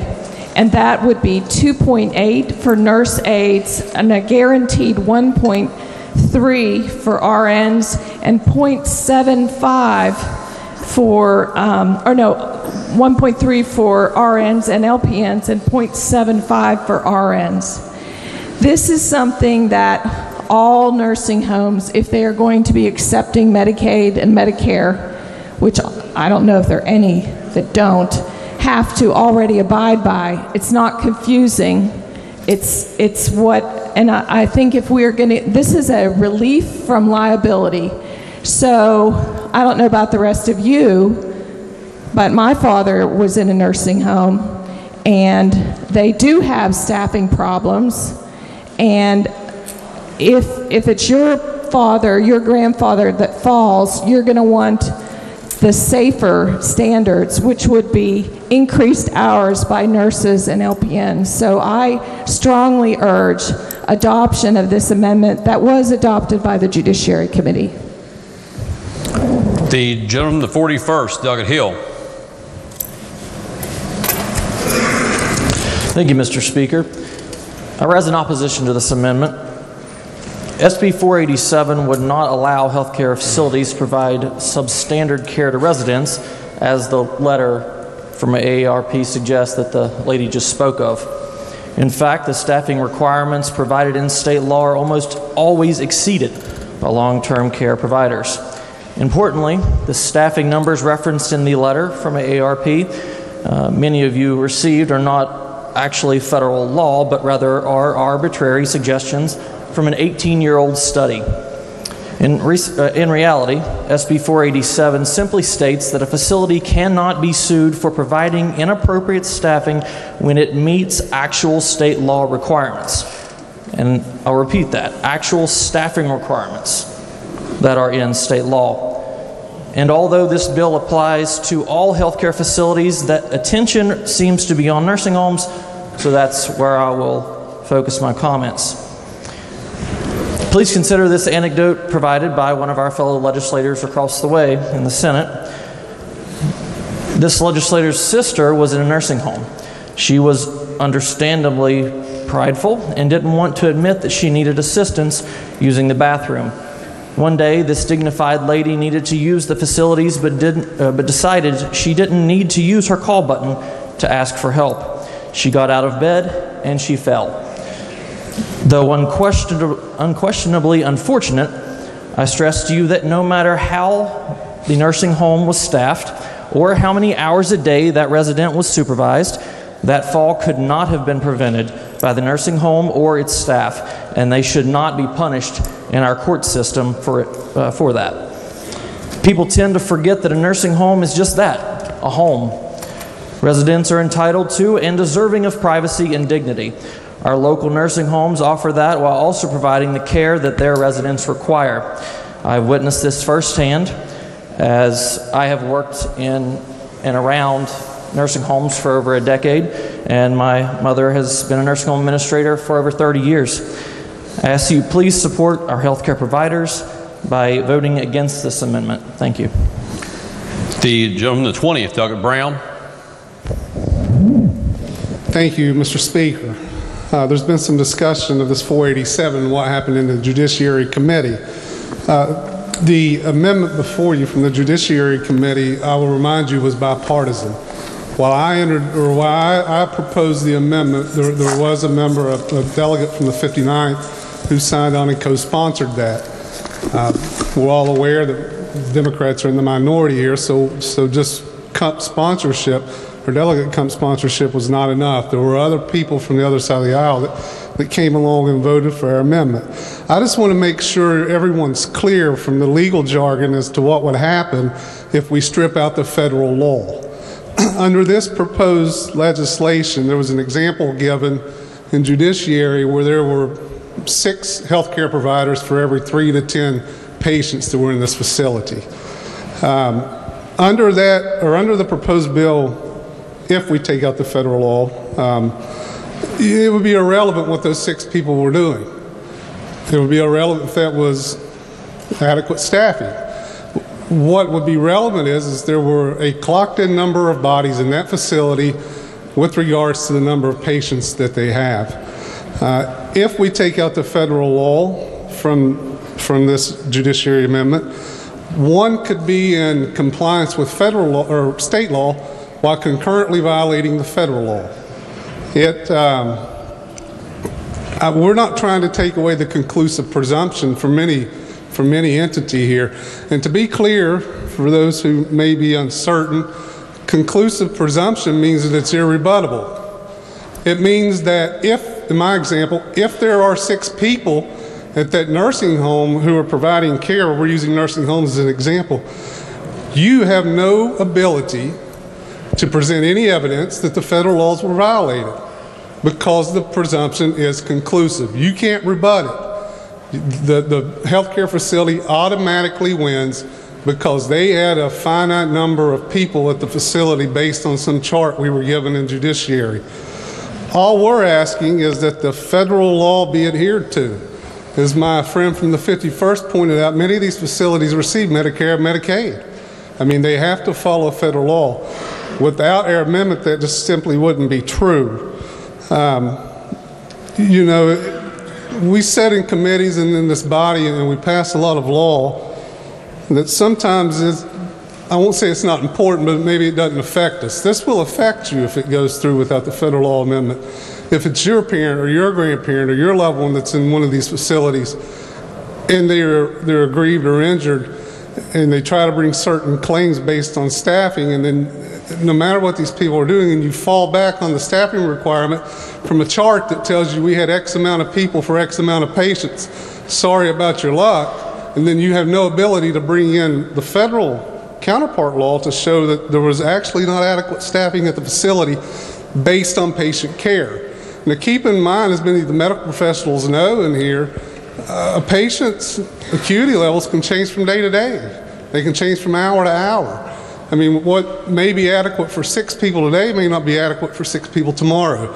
And again, we're not asking that the conclusive presumption be taken away. We're just asking that these facilities adhere to both state and federal law as it is drafted. You know, the other thing I'll close with, as I had laid on your desk, is a letter from the AARP. The AARP is opposed to this bill generally, but one of the reasons they are opposed to it is because of the staffing issues. I feel that the inclusion of the federal law cured that somewhat. Certainly if we take it out or vote down the judiciary amendment rather, we revert back to what was sent over here from the Senate, and you'd see from the letter that the AARP is vehemently against that. I would ask you to vote for and honor the work that we did in judiciary in a bipartisan matter. This wasn't a bill that was flippantly discussed. I think there was almost 2 to 3 hours spent on this bill in committee. There were a bunch of witnesses, a bunch of questions, and I would ask that the Judiciary Committee be upheld and vote yes. Thank you. The lady from 48th, Doug Waxman. Thank you, Mr. Speaker. I was in the Judiciary Committee, and I feel like there was a balance to the equation regarding this specific issue. The state regulations give specific numbers, something that a nursing home can look to and say, I have met the requirements. And if they have met those requirements, it just says, you can't sue me because I didn't have enough people. But it also says that if they didn't have enough people, the other side has the same conclusive evidence. So it is a balanced law as it's written. But to bring in the federal, then you've clouded it. There's no hard, fast regulations that you can say, I have met them. It's a moving target. And you can't defend yourself from a moving target. And we have to stop and think about what happens when you repeatedly sue healthcare industries. And every single one of us in here knows healthcare is a very emotional issue. And the people in our lives matter deeply to all of us, and none of us wants to see them hurt. And people that offer this health care are in the business because they want to help people and they want to provide a good service. So if we don't do something to give them the ability to defend themselves, we're going to keep having more and more and more lawsuits. I don't know how many of you recall, but it was a big thing in my life when we had the medical liability crisis in West Virginia because of the multitude of lawsuits brought against physicians. Whether there was malpractice or not, cases were brought just in case. Let's see what we can get out of this. And the cost of defending them got to be so much that even the insurance companies providing the liability left the state. So I think we need to look hard and fast at what we're doing and give the nursing homes the ability to to meet the requirements and to be able to defend themselves. And if you have a loved one in a nursing home and you don't think the care is appropriate, then I would suggest find another nursing home that meets your satisfaction, but don't do it through a lawsuit, because that increased the cost of liability protections for the lawsuits, and then that's money that cannot be spent on health care. Thank you. The gentleman, the 59th, Dr. Kump. Thank you, Mr. Speaker. As a co-sponsor of Delegate Brown, my friend Delegate Brown's amendment, I concur with his remarks and suggest that the amendment be sustained. Thank you. The gentleman, the 15th, Dr. Foster. I would stand and urge rejection of the amendment. There's basically what the amendment does is add the federal law into this as well, which has already been discussed, that makes it ambiguous as to what standards should actually be followed. And the gentleman from the 20th stated that you can't provide evidence to say that, it does provide a conclusive presumption, which you can't provide evidence to the contrary for the staffing. But the issue is not the staffing, as he suggested. Well, what was that staffing doing? Well, you go right on to the very next sentence, and it says a rebuttable presumption for adequate supervision of patients. So you can definitely rebut the presumption that by saying, hey, these people were not doing what they were supposed to be doing.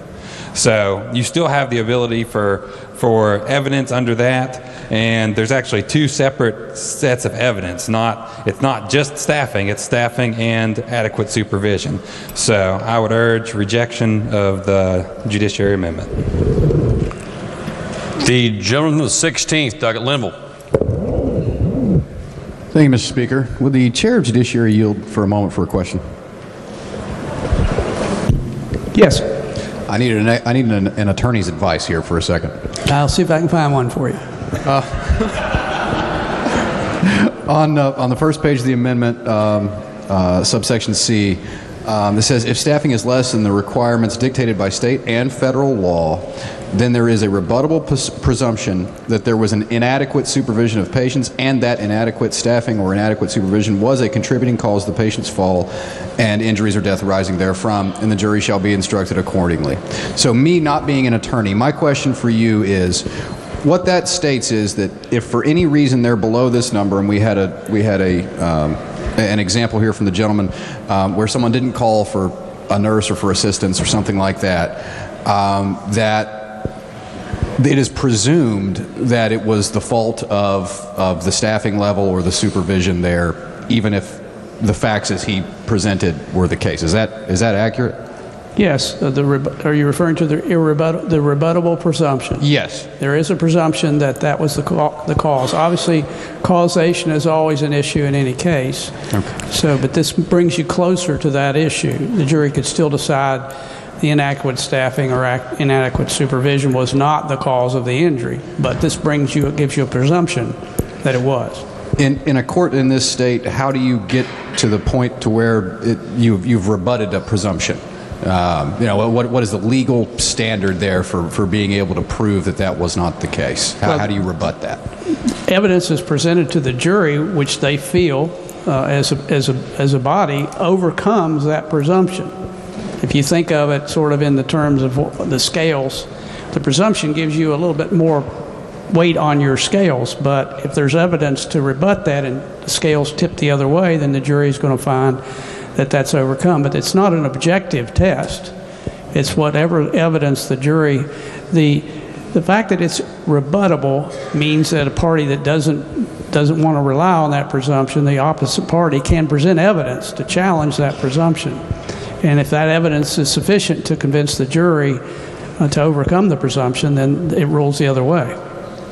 So, because I'm very conflicted about this, in the gentleman's example, if they could prove that someone didn't hit the call button, saying, "Hey, I need some assistance to use the facilities." You're fading out. Could you speak a little louder? I'm not hearing. I'm sorry. In the gentleman's example, if he could prove that someone did not hit the call button for assistance in using the facilities, would that meet this,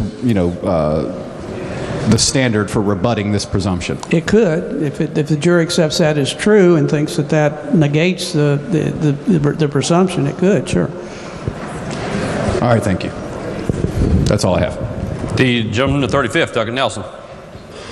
Yes, thank you, Mr. Speaker. With the chairman, mind yielding again? And certainly. No, I'm not an attorney either, but I am in the financial world and I guess look at a lot of regulations. But it's been asked or mentioned a couple of times about the federal standards here. Can you help me a little bit? As I've heard this, federal standards, are there any set standards as it relates to what we're talking about as minimum requirements here? To the gentleman, I would describe the federal standards as somewhat subjective, and they based on acuity, in other words, the severity of the needs of the patients that are being served. So as opposed to the state standards, which basically provide if you meet certain numbers, you meet the state regulations. With regard to the federal standards, it's much more subjective in that a lot would depend on the composition of the residents of the nursing home in terms of the severity of their need for treatment, as to whether or not you've met. So in other words, if you have a number of people brought in on, say, day one, you may have adequate staff to meet the needs of those patients. Day two, you get 2 or 3 really severely, let's say a couple of Alzheimer's patients in there that really need more supervision and more oversight. You may not be adequately staffed at that point. It's more or less kind of a moving target. I think it's been described here. So you could still have the same staff on one day and meet the state standards, but the next day, based on the needs of the patients that come in, you may not. I hope that helps. I don't do this type of work, so I'm basically relating to you my understanding based on a substantial amount of testimony we had in our committee. Who sets the state standards? I assume it's the DHHR, but I'm not sure about that. OFLAC, I'm sorry, it's part of DHHR.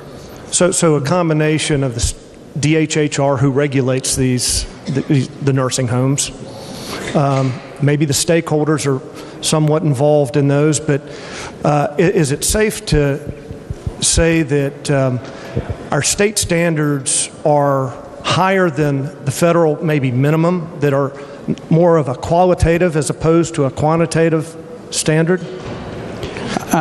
So I'm not sure I can say they're higher. I'm going to say that they're specific and objective and certainly predictable. You know what the target is when you're trying to hit the state standards. So whether I am operating a nursing home or I have a parent that may be going to a nursing home, I know a set standard that my parent would be, the service that would be delivered to them. You know that the nursing home has enough people to satisfy the state standard of staffing. That's what you would know from that number. Thank you. All right. Mr. Speaker, I stand and urge rejection of the amendment. I think as we've heard here, to have specific standards in place, which the state has, in many ways are superior to the unknowns of the federal, and everyone can operate a little bit with more certainty with that, but I urge rejection of the amendment. Thank you. The gentleman, the 48th, Doug Miley. Thank you. Would the chairman continue to yield, please? Sure. Are the federal standards ever lower than the state standards? I understand the criteria that you just described that they use to establish federal standards, but are they ever lower than the state standards? Could they be lower at some point? I suppose they could be. I assume you could meet the state standards and actually have more people than you need to provide the care based on the acuity of the patients. But it's hard for me to say they're always lower, always higher. I'm not sure I can give you that opinion. Was there ever any evidence presented during the committee meeting that there were indeed instances where some nursing homes provided staffing lower than the state standards but still met the federal standards? I don't recall that testimony. It's possible. We did have a lengthy examination of this of this bill. So it's possible there was that test. I don't recall it, but. Okay, thank you. Sorry. The gentleman from the 60th, Doug Wilson. Thank you, Mr. Speaker. The way I understand it here, we've got two components to the standards for patient care. One is qualitative, one is quantitative. The quantitative one is addressed by the state standards that say you must have this number of personnel on site prepared to work on any given day for this number of patients. The other is you have to achieve these standards of care for each of those patients, whatever their issues are, whatever their level of acuity is. Okay, so what the original bill here proposes is to say that if you meet that state standard of the number of personnel on site prepared to work every day, we'll take that out of the equation. That leaves all of the qualitative concerns available for consideration if there were an event and there is a suit to determine the cause and the responsibility for that event. So effectively what we're saying here is the state chart says we need 10 people on site doing the job. We've got 10 people on site doing the job. That still leaves open the question, were those 10 people qualified to do the job? Were those 10 people doing the job effectively? Were those 10 people outside smoking cigarettes when they should have been inside taking care of patients? All of that is still on the table to be concerned, or to be considered. All we're saying is, if you got 10 people on site to handle this number of patients, we're going to take that particular question off the table. What this amendment does is conflates those two issues and throws the questions of quality back into the questions of quantity. It's the amendment actually confuses the issue, confounds the issue. What we need to do is go ahead and leave the bill as it is. Please reject this amendment. Thank you. The lady from the 51st, Doug Fleischauer. Thank you. I think the last statement really confuses the issue because the federal standards are objective. They have a number, and they're almost double the state standards, almost double. And then in addition to, and these are the minimum standards. This is 4.1 hours per day out of 24 hours that you have to have staff there. And the state standards are 2.25. Those are two objective numbers. Now, if you have someone like my relative who had dementia and was always getting up and out of bed, it could be even more than that under the federal standards because they're affected by acuity. And so this is not a loosey-goosey kind of thing. It's almost double. And if you take out that amendment, there is going to be less staffing, minimum staffing for you or your relatives. Now, I get that nursing homes feel very vulnerable because when a relative dies, we all want to blame somebody. We're probably blaming ourselves that we weren't there, and we want to point the finger. But that's part of that business. But they should at least have what enables them to get the federal money through Medicaid and Medicare before you bar any introduction of evidence. This is a very unusual evidentiary standard, conclusive presumption. It is, I never even heard of it before the other night. It's very rare. And so you can't even introduce any evidence to say that all 10 staffers were outside smoking. If 10 meets the 2.25, you can't introduce that evidence. But at least if you say state and federal, then you have a slightly higher number. It's something that nursing homes are already bound by, and they're still, with this bill, going to have a conclusive presumption that means if they have the 4.1, that you will not be allowed to introduce any evidence whatsoever. You will lose your case. So I strongly urge adoption of the amendment. The gentleman from the 27th, Delegate Schott, to close debate on the amendment. Thank you, Mr. Speaker. Part of the responsibility of a chair of a committee is to defend the work of the committee. And I'm very proud of the quality of the work that our Judiciary Committee does. We have an exceptional staff that does a lot of research for us. develops evidence for us. As the gentleman from the 20th said, we did spend a great deal of time on this bill. We heard testimony regarding how the system works, which was a benefit to me because I've never practiced in this area, and so I don't have any direct experience as to how the process works. The amendment to the bill was basically a bipartisan amendment, as the gentleman from the 20th indicated at the conclusion of the testimony. What I think one thing that's kind of overlooked in all this is we've kind of categorized this as only applying to nursing homes. And actually it's in the medical professional liability portion of the code, so it applies to all facilities, all facilities.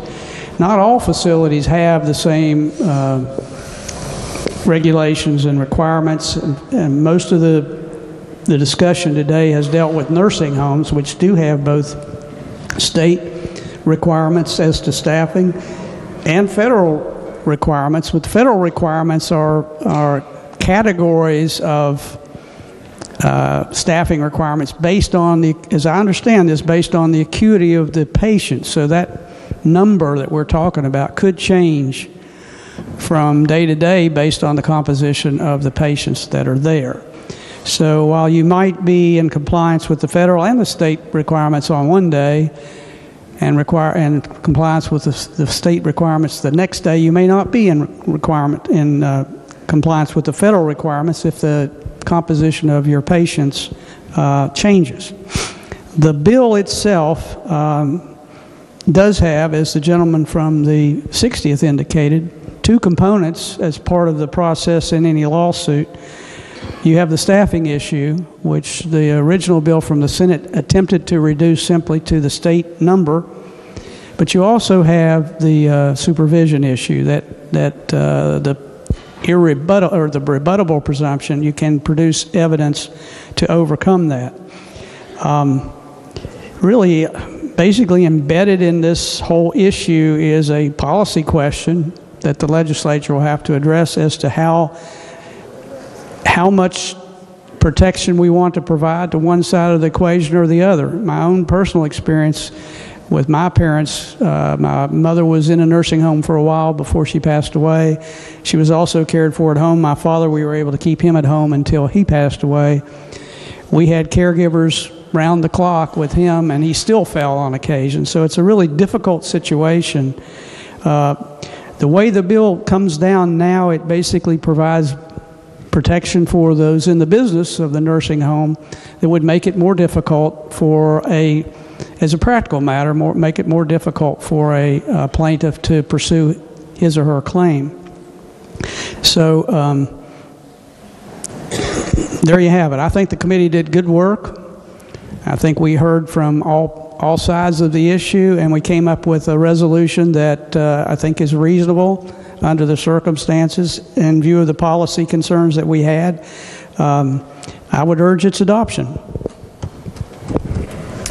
The question before the House is the adoption of the amendment. Those in favor, a roll call has been demanded. Has the demand sustained? Demand is sustained. Those in favor of the amendment will vote aye. Those opposed will vote no. The clerk will prepare the machine.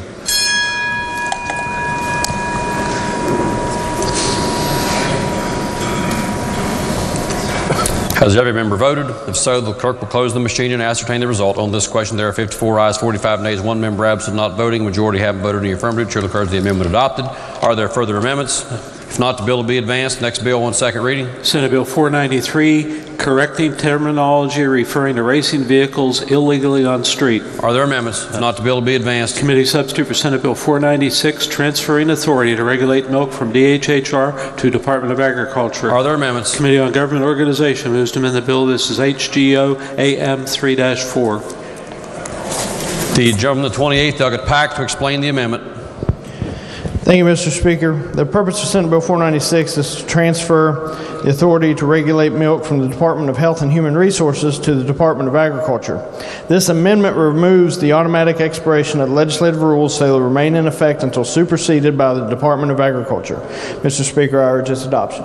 Question before the House, the adoption of the amendment. Are there members who wish to speak to the amendment? If not, those in favor will say aye. Those opposed will say no. Ayes have it. Chair declares the amendment adopted. Are there further amendments? If not, the bill will be advanced. Committee substitute for Senate Bill 511, creating alternating wine proprietorships. Are there amendments? If not, the bill will be advanced.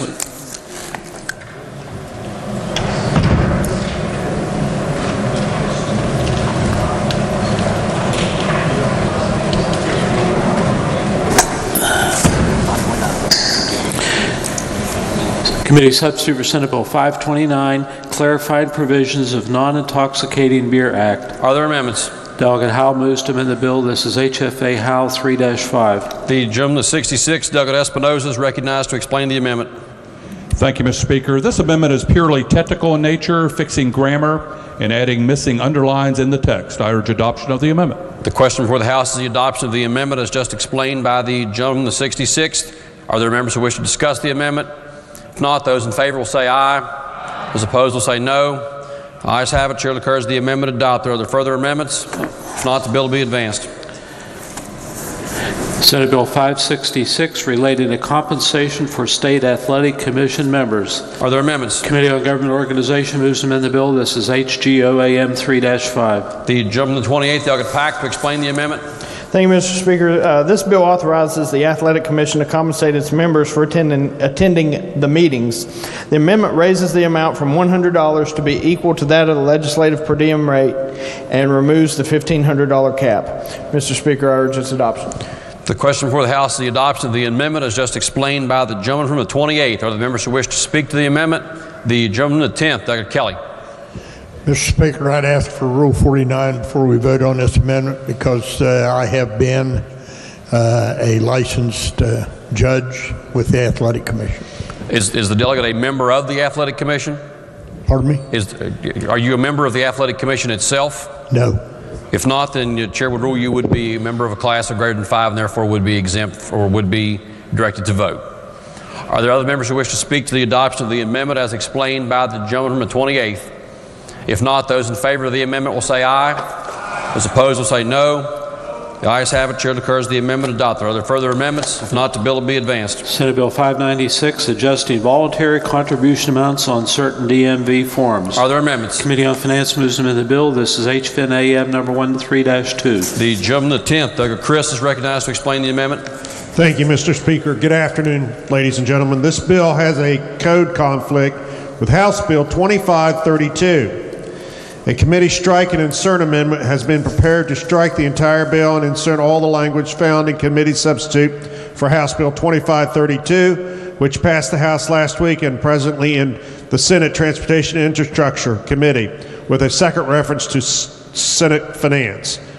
The amendment changes include the House donation language to assist farming education, which is not in the original Senate bill, and allows the DMV to keep up to 2% of the donations to administer the program, which is also not in the Senate bill. I urge adoption. The question before the House is the adoption of the amendment as just explained by the gentleman from the 10th. Are there members who wish to speak to the amendment? If not, those in favor will say aye. Those opposed will say no. The ayes have it. Chair declares the amendment adopted. Are there further amendments? If not, the bill will be advanced. Committee substitute for Senate Bill 597, conforming state law to federal law for registration of appraisal management companies. Are there amendments? If not, the bill will be advanced. Committee substitute for Senate Bill 600, relating to preservation of biological evidence obtained through criminal investigations and trials. Are there amendments? Committee on Judiciary moves to amend the bill. This is H. AM 3-2. The gentleman the 27th, Delegate Schott, to explain the amendment. Thank you, Mr. Speaker. Senate Bill 600 relates to preservation of biological evidence obtained through criminal investigation and trials. The Judiciary Committee amendment makes one technical correction to a code section citation. That's all it does. I urge its adoption. The question before the House is the adoption of the amendment as just explained by the gentleman from the 27th. Are there members who wish to speak to the amendment? If not, those in favor of the amendment will say aye. Those opposed will say no. The ayes have it. Chair declares the amendment adopted. Are there further amendments? If not, the bill will be advanced. Senate Bill 625, clarifying and defining authority of State Athletic Commission. Are there amendments? If not, the bill will be advanced. Senate Bill 633, authorizing Board of Physical Therapy conduct criminal background checks on applicants for licenses. Are there amendments? Committee on Government Organization moves to amend the bill. This is HGO AM 3-4. Does the gentleman on the 28th, Delegate Pack, wish to explain the amendment? Yes, thank you, Mr. Speaker. This amendment relates to authorizing the Board of Physical Therapy to conduct criminal history record checks on applicants for licenses. The amendment clarifies and adds detail to the background check language to bring it in line with other criminal history record check provisions in codes. I urge its adoption. The question before the House is the adoption of the amendment as just explained by the gentleman, the 28th. Are there members who wish to speak to the amendment? If not, those in favor will say aye. Those opposed will say no.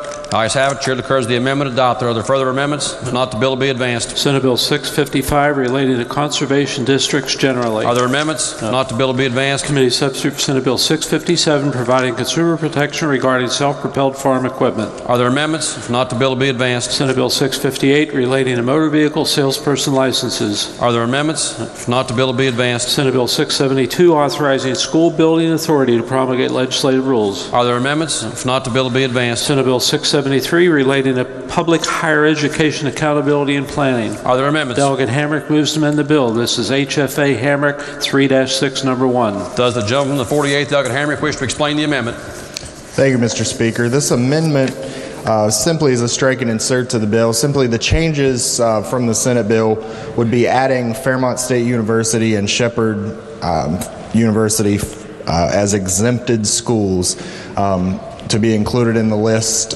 with West Virginia University, Marshall University, and the West Virginia School for Osteopathic Medicine. So simply this would exempt them from HEPC oversight. I urge passage.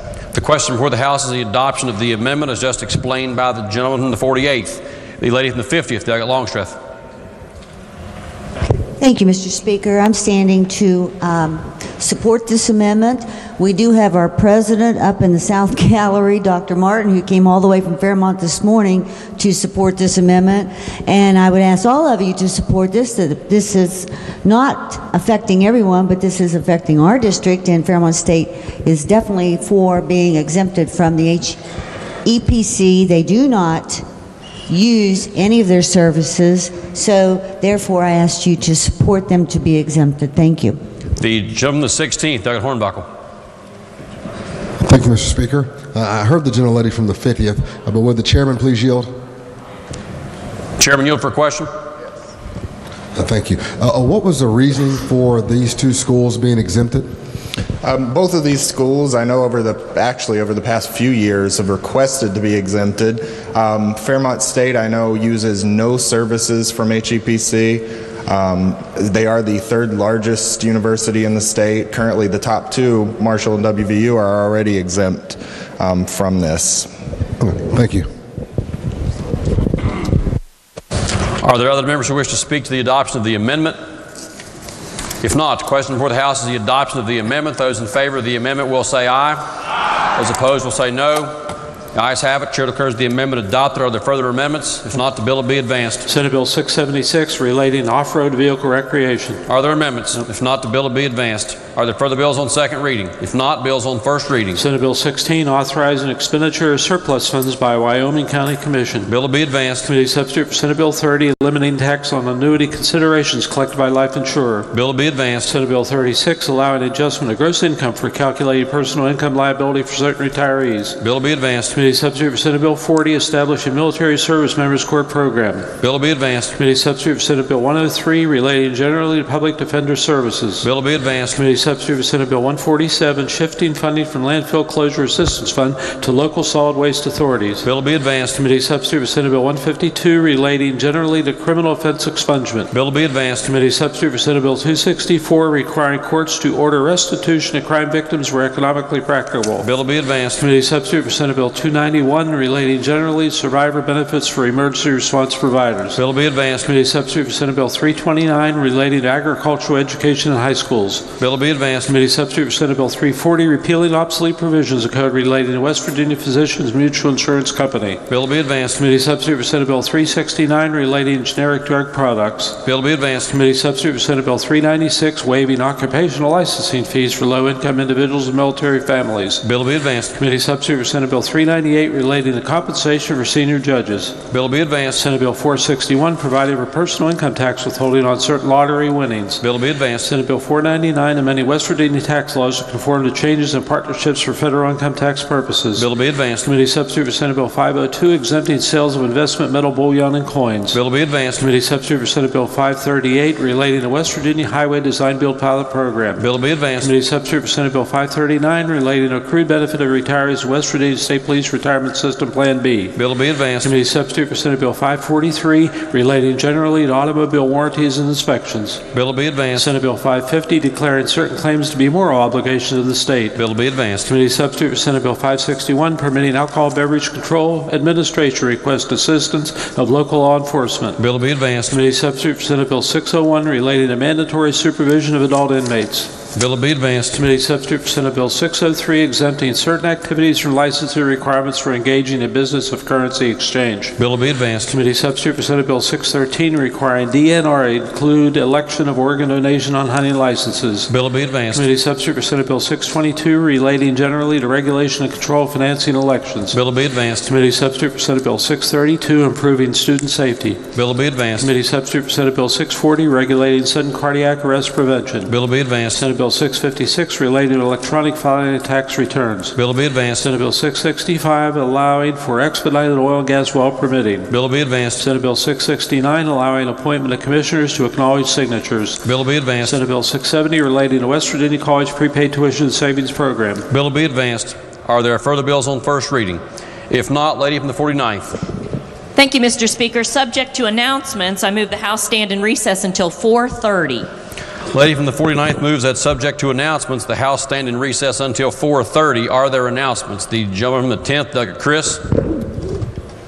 Yes, sir. Your Committee on Finance will meet today, March the 6th at 2 p.m.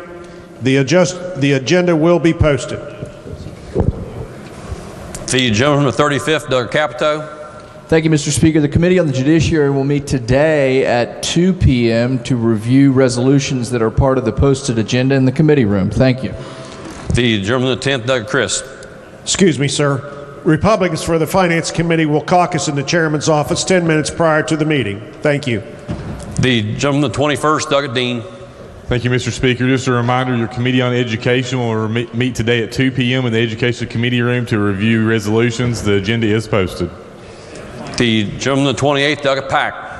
Thank you, Mr. Speaker. Republican members of the House will caucus here in the chamber, and we will begin at 4 p.m.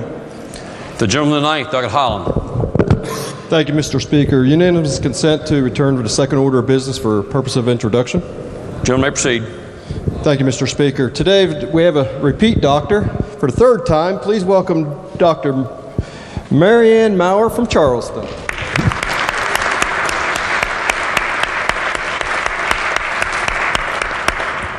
Gentleman from the 58th. Thank you very much, Mr. Speaker. Ladies and gentlemen, I have my wife and 2 children down. They don't make it down to the Capitol very often, but my wife, Nikki, my 14-year-old son, Josh, and little Ellie are up in the gallery. If you could help make them welcome, I appreciate it.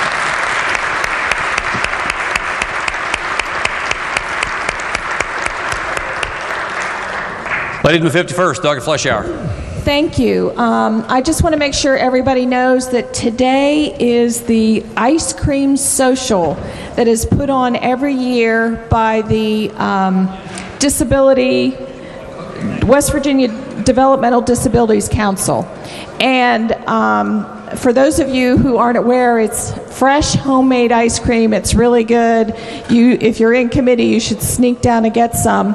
But also, Mr. Speaker, this is the first session since 2 of the most important people in that coalition have passed away, and I would like to just share a little bit about them. One was David Stewart and his wife, Jan Lily Stewart, and they both were very important for me. They were both in wheelchairs. They were around here all the time. Those of you who have been here any length of time probably would recognize them. But I want to share a little bit about each of them. I first met Jan when the state was closing the Colin Anderson Hospital, and she was involved in that. And then Governor Caperton wanted to set up something where these group homes where medication would be given to the patients by people that weren't nurses. And I was concerned about that. And Jan came up to me and said, you know, some of us, if we weren't in a wheelchair, if we didn't have these disabilities, we would just give this medication to ourselves. Please give us the dignity that we deserve and pass this bill. And so I listened to her. And then David, who I don't know when they got married, but I can remember him telling me that when he was growing up, before he lost the total use of his legs, he used to have to drag them with crutches, and people would, in junior high, would trip him and make fun of him. And he became an advocate for all those people who were disabled and were tortured in middle school. Could we have a short moment of silence to recognize their service to our state and the goodness of both of those people? Chair would ask all members and guests in the galleries to please rise for a brief moment of silence.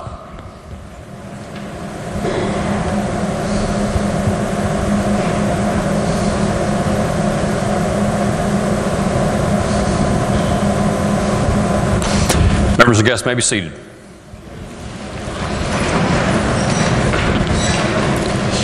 Gentleman the 8th, Douglas Anderson. Thank you, Mr. Speaker. A reminder to the members of the Energy Committee, there is lunch in my office today. Gentleman the 17th, Douglas Rohrbach. Thank you, Mr. Speaker. As a friend of the Fair Shake Network and the stewards as well, I'd ask that the heartfelt remarks of the gentlelady from the 51st be included in the appendix of the journal. Are there objections? Chair hears no objections. So ordered. The gentleman the 2nd, Douglas DeSerio. Thank you, Mr. Speaker. The West Virginia AFL-CIO will hold their Labor Caucus today, Wednesday, March 6th, immediately following the morning floor session, and it will be held in the Health Committee Room 215E. Thank you. The gentleman the 50th, Douglas Caputo. Thank you, Mr. Speaker. Democrats will caucus at 4 p.m. Jennifer will text us with the location. 4 p.m. Democrats. Are there further announcements? If not, the question before the House is a motion by the lady from the 49th that the House stand in recess until 4:30. Those in favor will say aye. Those opposed will say no. Ayes have it. Motion is adopted. The House is in recess until 4:30 this afternoon.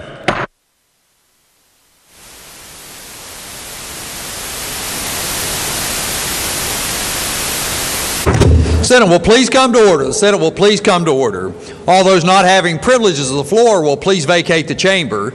And with those on the floor and our guests in the gallery, please rise as we are led in prayer this morning by Pastor Jeremy Thompson of the Whitman Free Will Baptist Church in Whitman, West Virginia. And then please remain standing as we are led in the pledge this morning by the Senator from Wyoming County, Pastor Thompson.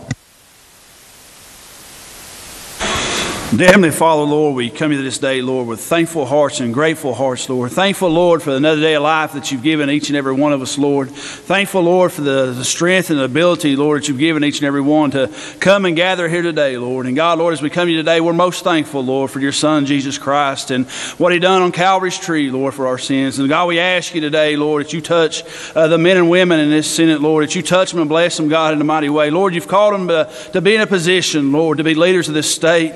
And God, we ask you, Lord, you just touch them, Lord. They seek your wisdom on each and every decision that they make. God, that you guide and direct them, Lord, in the votes, Lord, that you'd have them to do, Lord. And God, we ask you, Lord, you touch our state, Lord, that you touch each and every citizen, Lord. That, God, no matter what we do, Lord, we always bring glory and honor to your name. God, we ask you, Lord, that you touch all those, Lord, that may have sick in their family, Lord. Those that may be mourning, Lord. Those that's in need of help, Lord, that you just touch them and bless them, uplift them, Lord.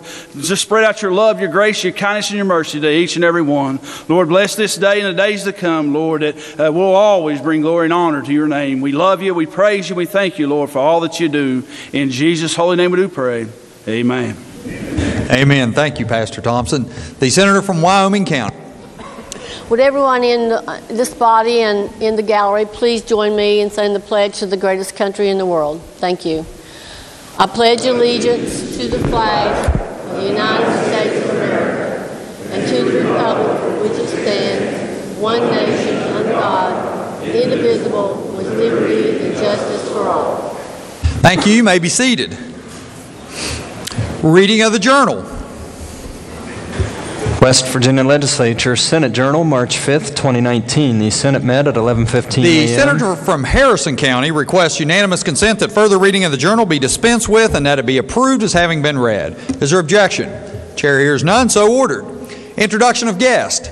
On behalf of the Senate, it is my pleasure to welcome our honorary pages for the day. Please stand and be recognized as your name is called. As guest of the senator from Wood County, we have Alexandria DeShelter. As guest of the senator from Boone County, we have Elijah Williamson and Piper Elliott. And as guest of the senator from Harrison County, we have William Behrens. If they would all please stand and the Senate give them a warm welcome.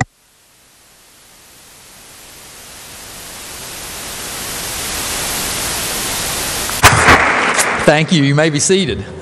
Are there further introductions? The junior senator from the 17th. Thank you, Mr. President. On behalf of the Senate, it's my pleasure and yours to introduce our doctor for the day. In the rear of the chamber, we have with us Dr. Mary Ann Meyer. She's a professor with WVU here in Charleston, good colleague. Wish the Senate would give her a warm welcome.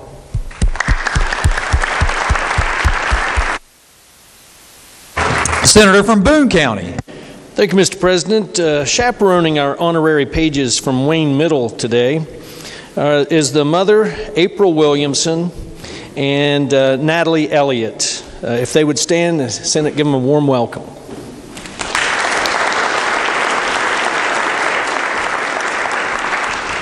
Further, Mr. President, we're very honored to have, on behalf of the senator from Logan, honored to have the wife of our Pastor Thompson, Amanda Thompson, and also the wife of the senator from Logan, Debbie, and their nephews, Kendall and Caden Thompson. If they would all stand and the Senate give them a warm welcome.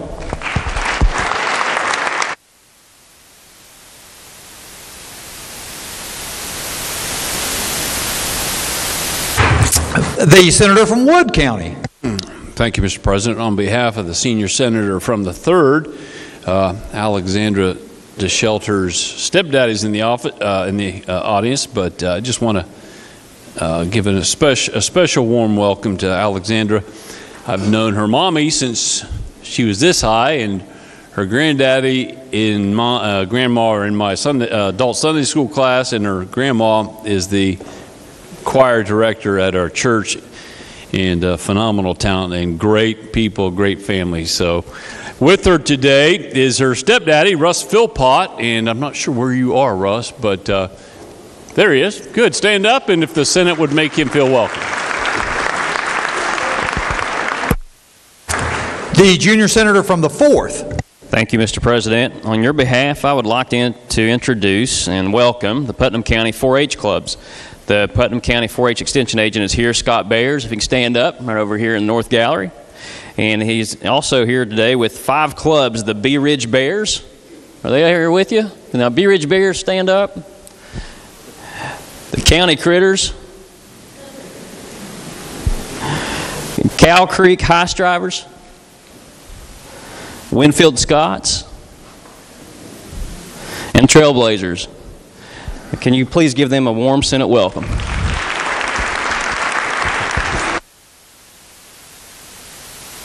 Junior senator from the 8th. Yes, sir, Mr. President. On your behalf and on behalf of the senior senator from the 8th, I'd like to introduce the AP government class from Nitro High School. If they could stand, led by Kismet Chandler. I want to say, Mr. President, before we welcome them, as I was running around the district back in October and September, this group right here are fine young people, put me through the paces on all issues under the sun. Our future is bright with these folks, so I'd like it if the Senate could welcome them. Thank you.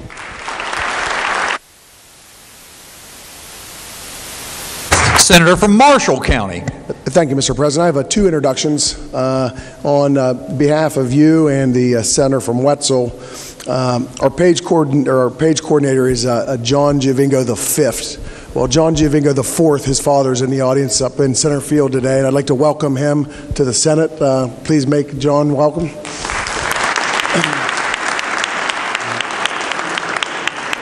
And also, Mr. President, on your behalf and on the behalf of the senators from the 17th, the mother of two of the golfers that we'll be honoring with the resolution today is here. She's like a second family to me. It's Tracy Klasky. If we could just make Tracy welcome.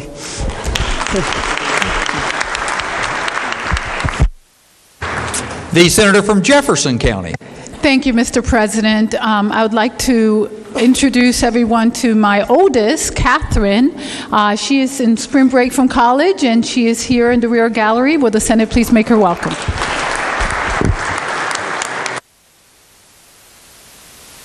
Senator from Wyoming County. Thank you, Mr. President. I'd like everyone to welcome my shadow today, Amanda Ward from Nicholas High School.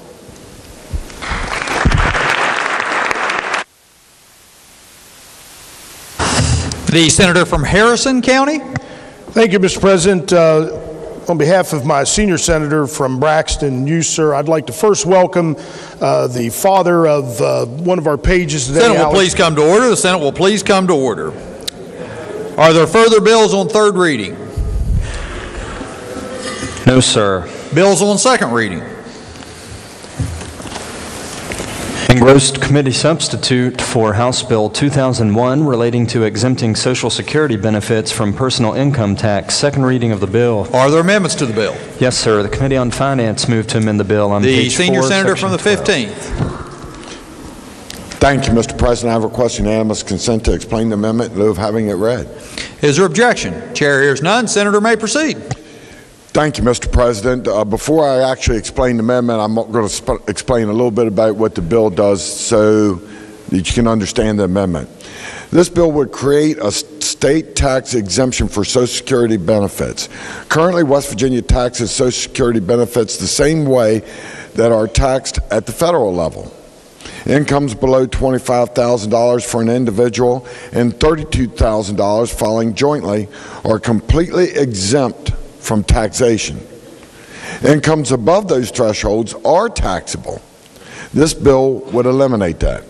The proposed committee amendment provides for a phased-in approach at 35% exemption for the first year, 65% for the second year, and 100% for each year thereafter.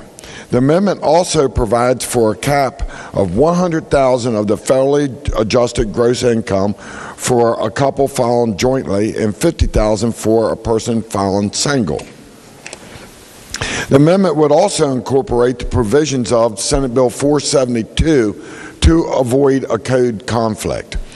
That bill exempts the retirement income of members of the uniformed services. The exemption also applies to benefits paid by the state or United States. It passed the Senate earlier this session with a 34-0 vote. Mr. President, I urge passage of the amendment. Is there further discussion? If not, the question before the Senate is adoption of the committee amendment as explained by the senior senator from the 15th. All those in favor will say aye. Those opposed, no. The ayes appear to have it, the ayes do have it. Declare the amendment adopted. Are there further amendments to the bill? No, sir. Bill be advanced. Engrossed committee substitute for House Bill 2363 relating to the Upper Canal Valley Resiliency and Revitalization Program. Second reading of the bill. Are there amendments to the bill? Yes, sir. The Committee on Government Organization moved to amend the bill. Senator from Nicholas County. Thank you, Mr. President. I request unanimous consent to explain the amendment in lieu of having it read. Is there objection? Chair hears none. The senator may proceed. Thank you, Mr. President. The committee substitute for House Bill 2363 extended the duration of the Upper Canal Valley Resiliency and Revitalization Program for an additional 3 years and broadened its geographic reach. It also required the program's Revitalization Council to assess the option of allowing Kanawha and Fayette counties to jointly create or maintain schools that serve the Upper Kanawha Valley and report its findings. Your Committee on Government Organization adopted a strike and insert amendment that made only 2 substantive changes to the bill. First, it clarified that the duties of the program's Revitalization Council include prioritizing the use of funds and resources to support the economic development efforts of the Upper Kanawha Valley communities. Second, it added a definition of what prioritize means. The committee amendment is made making several technical amendments as well. I urge adoption of the amendment. Is there further discussion? Not. Question for the Senate is adoption of the amendment. The committee amendment is explained by the senator from Nicholas County. All those in favor will say aye. Those opposed, no. The ayes appear to have it. The ayes do have it. Declare the committee amendment adopted. Further amendments to the bill? No, sir. Bill be advanced. Engrossed committee substitute for House Bill 2420, establishing the Mountaineer Trail Network Recreation Authority. Are there amendments to the bill? The junior senator from the 17th. Thank you, Mr. President. I request unanimous consent that the bill over one day while retaining its place on the calendar. Is there objection? Chair hears none, so ordered. Engrossed committee substitute for House Bill 2452, creating the West Virginia Cyber Security Office. Second reading of the bill. Are there amendments to the bill? No, sir. Bill be advanced. Engrossed House Bill 2480, relating to the regulation of an internationally active insurance group. Second reading of the bill. Are there amendments to the bill? No, sir. Bill be advanced. Engrossed committee substitute for House Bill 2579, relating to the collection tax and the priority of distribution of an estate or property in receivership. Second reading of the bill. Are there amendments to the bill? No, sir. Bill be advanced. Engrossed House Bill 2667, supplemental appropriation to the Department of Military Affairs and Public Safety, Division of Corrections. Second reading of the bill. Are there amendments to the bill? No, sir. Bill be advanced. Engrossed committee substitute for House Bill 2703, relating to refunds of excise taxes collected from dealers of petroleum products. Second reading of the bill. Are there amendments to the bill? Yes, sir. The Committee on Finance moved to amend the bill. The senior senator from the 15th. Mr. President, I request unanimous consent to explain the amendment in lieu of having it read. Is there objection? Chair hears none. The senator may proceed. Thank you, Mr. President. The Finance Committee amendment to House Bill 2703 increases the percentage cap on the amount of tax that may be refunded to a dealer of petroleum products for gallons lost due to evaporation. As written, House Bill 2703 would have removed the cap entirely. The Finance Committee amendment doubles the current cap from 0.5% to 1% of the total accountable gallons. Mr. President, I urge adoption of the amendment. Is there further discussion? Not. All those in favor will say aye. Those opposed, no. The ayes appear to have it. The ayes do have it. I declare the committee amendment adopted. Are there further amendments to the bill? No, sir. Bill be advanced. Engrossed House Bill 2853, establishing the West Virginia Program for Open Education Resources. Second reading of the bill. Are there amendments to the bill? No, sir. Bill be advanced. Engrossed House Bill 2954, defining certain terms used in insurance. Second reading of the bill. Are there amendments to the bill? Yes, sir. The Committee on Banking and Insurance moved to amend the bill by striking out everything. Junior senator from the 4th. Clause. Thank you, Mr. President. I request unanimous consent to explain the amendment in lieu of having it read. Is there objection? Chair hears none. Senator may proceed. This amendment is a strike and insert amendment which amends two sections in Article 45, which is entitled Ethics and Fairness in Insurer Business Practices. In the Insurance Code, Article 45 sets forth minimum fair business standards for insurers when processing and paying claims for health care services under provider contracts. The amendment clarifies that the term provider in Article 45 applies to all medical providers who provide health care services in this state, even those with only temporary license or temporary permit. The bill also clarifies that providers who provide services while they are going through the credentialing process with an insurer are entitled to get paid during the credentialing period. I urge passage of the amendment and happy to take any questions. Is there further discussion? Not. All those in favor will say aye. Those opposed, no. The ayes appear to have it. The ayes do have it. I declare the committee amendment adopted. Are there further amendments to the bill? No, sir. Bill be advanced. Engrossed House Bill 2992, relating to governmental websites. Second reading of the bill. Are there amendments to the bill? Yes, sir. The Committee on Government Organization moved to amend the bill by striking out everything after the enacting clause. The senator from Nicholas County. Senior senator from the 15th. Mr. President, I ask unanimous consent to explain the amendment to the amendment in lieu of having it read. You need the amendment first. The senator from Nicholas County. Senator from Nicholas County requests unanimous consent to explain the amendment in lieu of having it read. Is there objection? Chair hears none. The senator may proceed. Thank you, Mr. President. House Bill 2992 requires executive agencies to maintain a website with certain information beginning December 31, 2019, and counties and municipalities to list certain information on their websites. The information is to be updated through Office technology. The Committee on Government Organization adopted a strike and insert amendment that substantively changes only the email address requirement for those websites. It made other technical changes. The bill was second reference to the Committee on Finance, who amended the strike and insert amendment. I urge adoption of the strike and insert amendment. Clerk has an amendment to the amendment. Committee on Finance moved to amend the amendments on page 1. Senior Senator from the 15th. Mr. President, I ask unanimous consent to explain the amendment to the amendment in lieu of having it read. Is there objection? Chair hears none. Senator may proceed.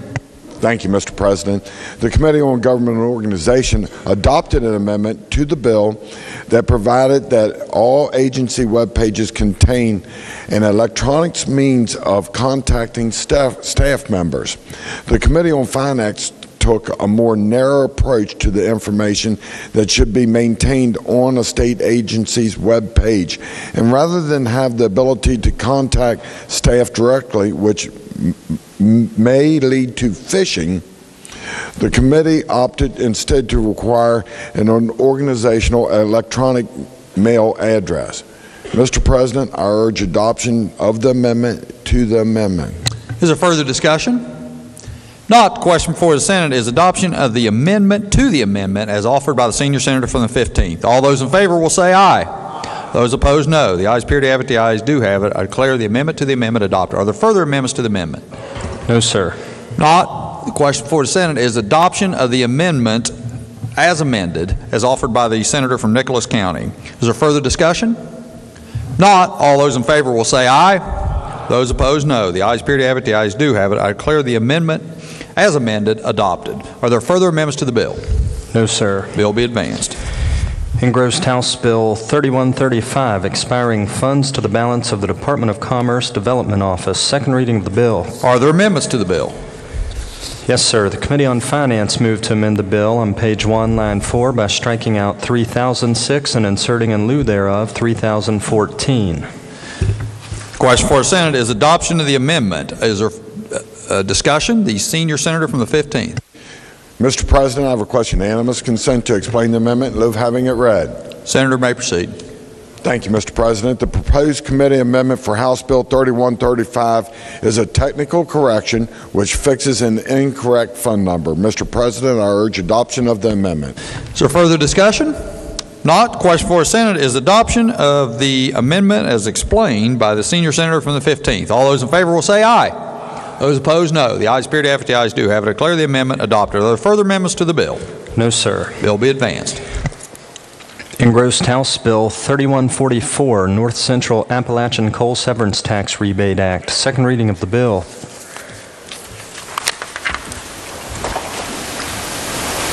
Are there amendments to the bill? Yes, sir. The Committee on Finance moved to amend the bill. The senior senator from the 15th. Everything after the enacting clause. Thank you, Mr. President. I request unanimous consent to explain the amendment in lieu of having it read. Is there objection? Chair hears none. Senator may proceed. Thank you, Mr. President. The purpose of House Bill 3144 is to establish a coal tax rebate. This rebate would allow for capital investment in new machinery and equipment directly used in severing coal for sale, profit, or commercial use, and coal preparation and processing facilities placed in service or in use on or after the effective date of this article. The proposed strike and insert would expand beyond machinery and equipment and also add improvements to real property as giving rise to the rebate. Mr. President, I urge adoption of amendment. Is there further discussion?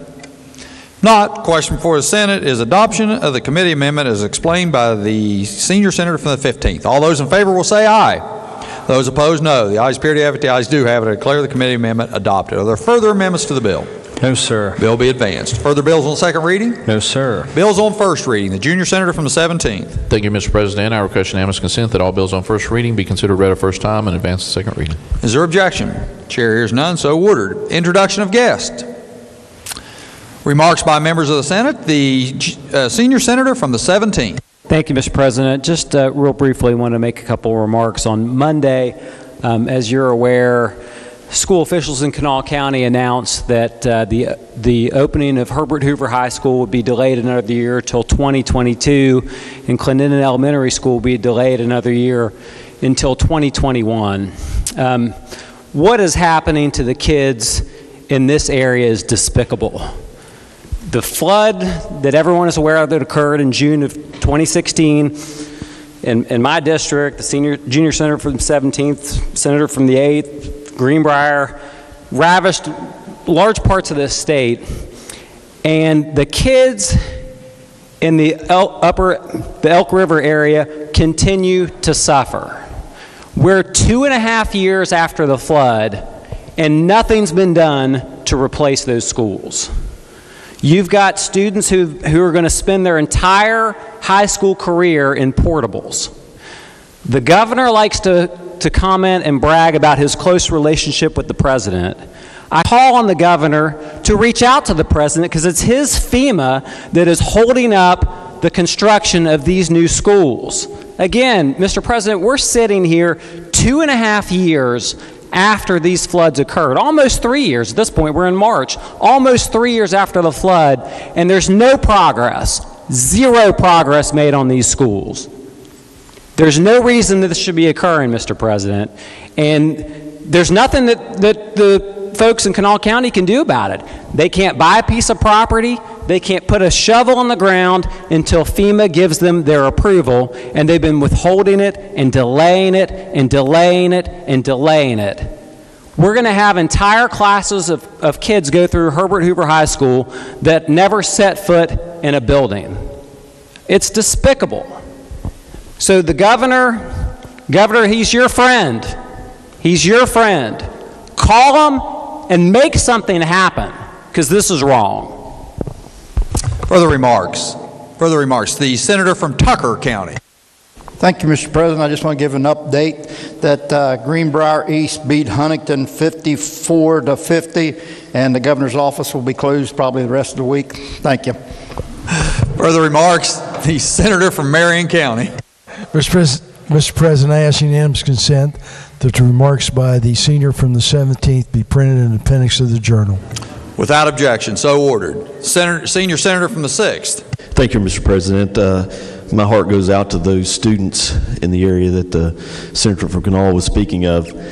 When I was a kid and a flood happened, the community jumped in, cleaned up the building that had got flooded, and they went back to normal use of it.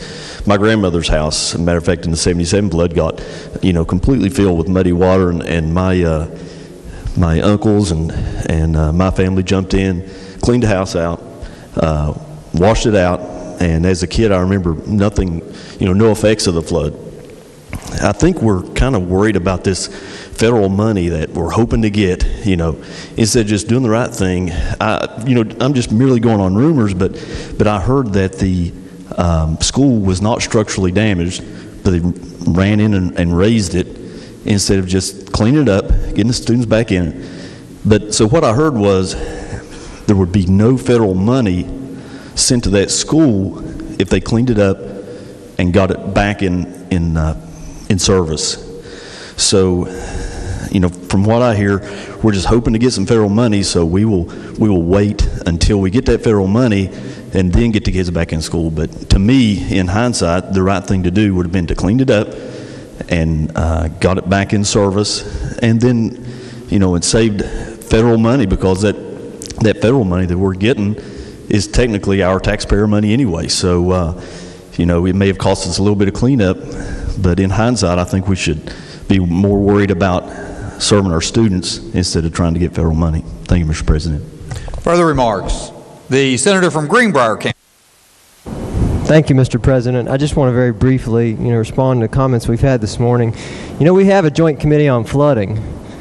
It hasn't met for months now, and it exists to address these very issues, and we've been working on these very issues for a couple years, but we haven't even been able to meet for the last couple of months, and there are pressing issues that students and homeowners and businesses are facing trying to recover.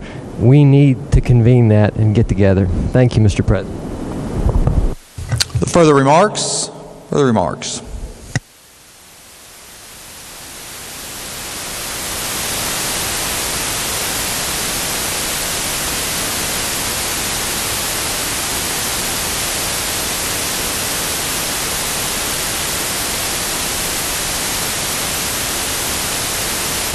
Senior Senator from the 8th. Thank you, Mr. President. I appreciate some of the remarks that were made. Some of them I do and some of them I don't about the flood. You know, that flood was well, first of all, I would appreciate when some of the remarks that were made that they would get their facts right. When that flood happened, there was a number of things that people were told what they were to do. One day you're supposed to do this, the next day you're supposed to do that. Well, to my senator from Wayne, by federal law, you couldn't go back in that school. It was in the floodway. You couldn't put no money toward that school. That's the reason that school was tore down. The same thing with Clendenin, the elementary school. I echo my senator from Kanawha that it is a shame that we are going on 3 years with no progress. And the federal government is holding it up. They're waiting on some clearances. Supposed to have had them a year ago, 6 months ago. Here we are again, delayed another year, 2 years. We need some intervention. Whether the governor can do it, whether our congressman can do it, our congressional, but we need some help. I hate to think and sit here and think about these kids up there, the devastation that they went through. You know, I'll tell you a little story that when I was working up there, helping, not working, but helping. I'll never forget the second day that we were taking supplies up there. We were unloading the vehicle. We had clothing. We had clothing stacked up down through there. And had some shoes for some of those kids. We got right down to the very end of it, and there was a young child sitting there. And looking at those shoes, they were 3 or 4 sizes too big for her. I'd have gave $1 million right then to be able to have a pair of shoes for that young child. She sat there and wept and cried, along with myself. You know, I really wasn't going to stand up and say anything, but you know, when we start talking about we should do this and we should do that, we should just step in and try to fix things. Well, if we can, we would do it. But by federal law, we were not allowed to go back into that school. And that's the reason that school got tore down. Believe me, people didn't want to see that school removed. So, we do need help, whether it's from the governor or whoever it may be. But we need some help. Everything's in place to start. But we need intervention within the federal government to get them to move on this. Thank you, Mr. President. Other further remarks? The junior senator from the 8th. Yes, Mr. President, I ask unanimous consent to have the comments made by the senior senator from Kanawha, the senator from Greenbrier, and I can't recall, but to be sure, Roman already did it. So the comments of the senior senator from Kanawha and the senator from Greenbrier into the appendix general for print. Thank you. Without objection, so ordered. Are there further remarks? Further remarks. Miscellaneous business. The junior senator from the 17th.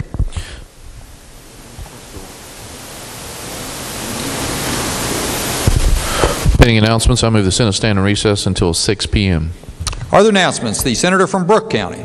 Mr. President, your Committee on Pensions will meet in room 451 10 minutes following the conclusion of this floor session. And then your Committee on the Judiciary will meet immediately following the conclusion of pensions, and that'll be in room 208 West. And Finance, your Committee on Finance will meet immediately following pensions at the same time in room 451M.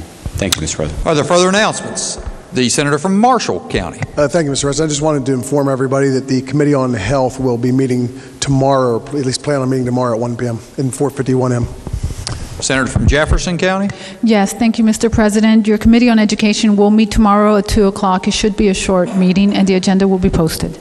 Are there further announcements? Further announcements. If not, question for the Senate is, shall the Senate stand adjourned until or stand in recess until 6 p.m. this evening? All those in favor will say aye. Those opposed, no. The ayes appear to have it. The ayes do have it. Declare the Senate in recess until 6 p.m. this evening.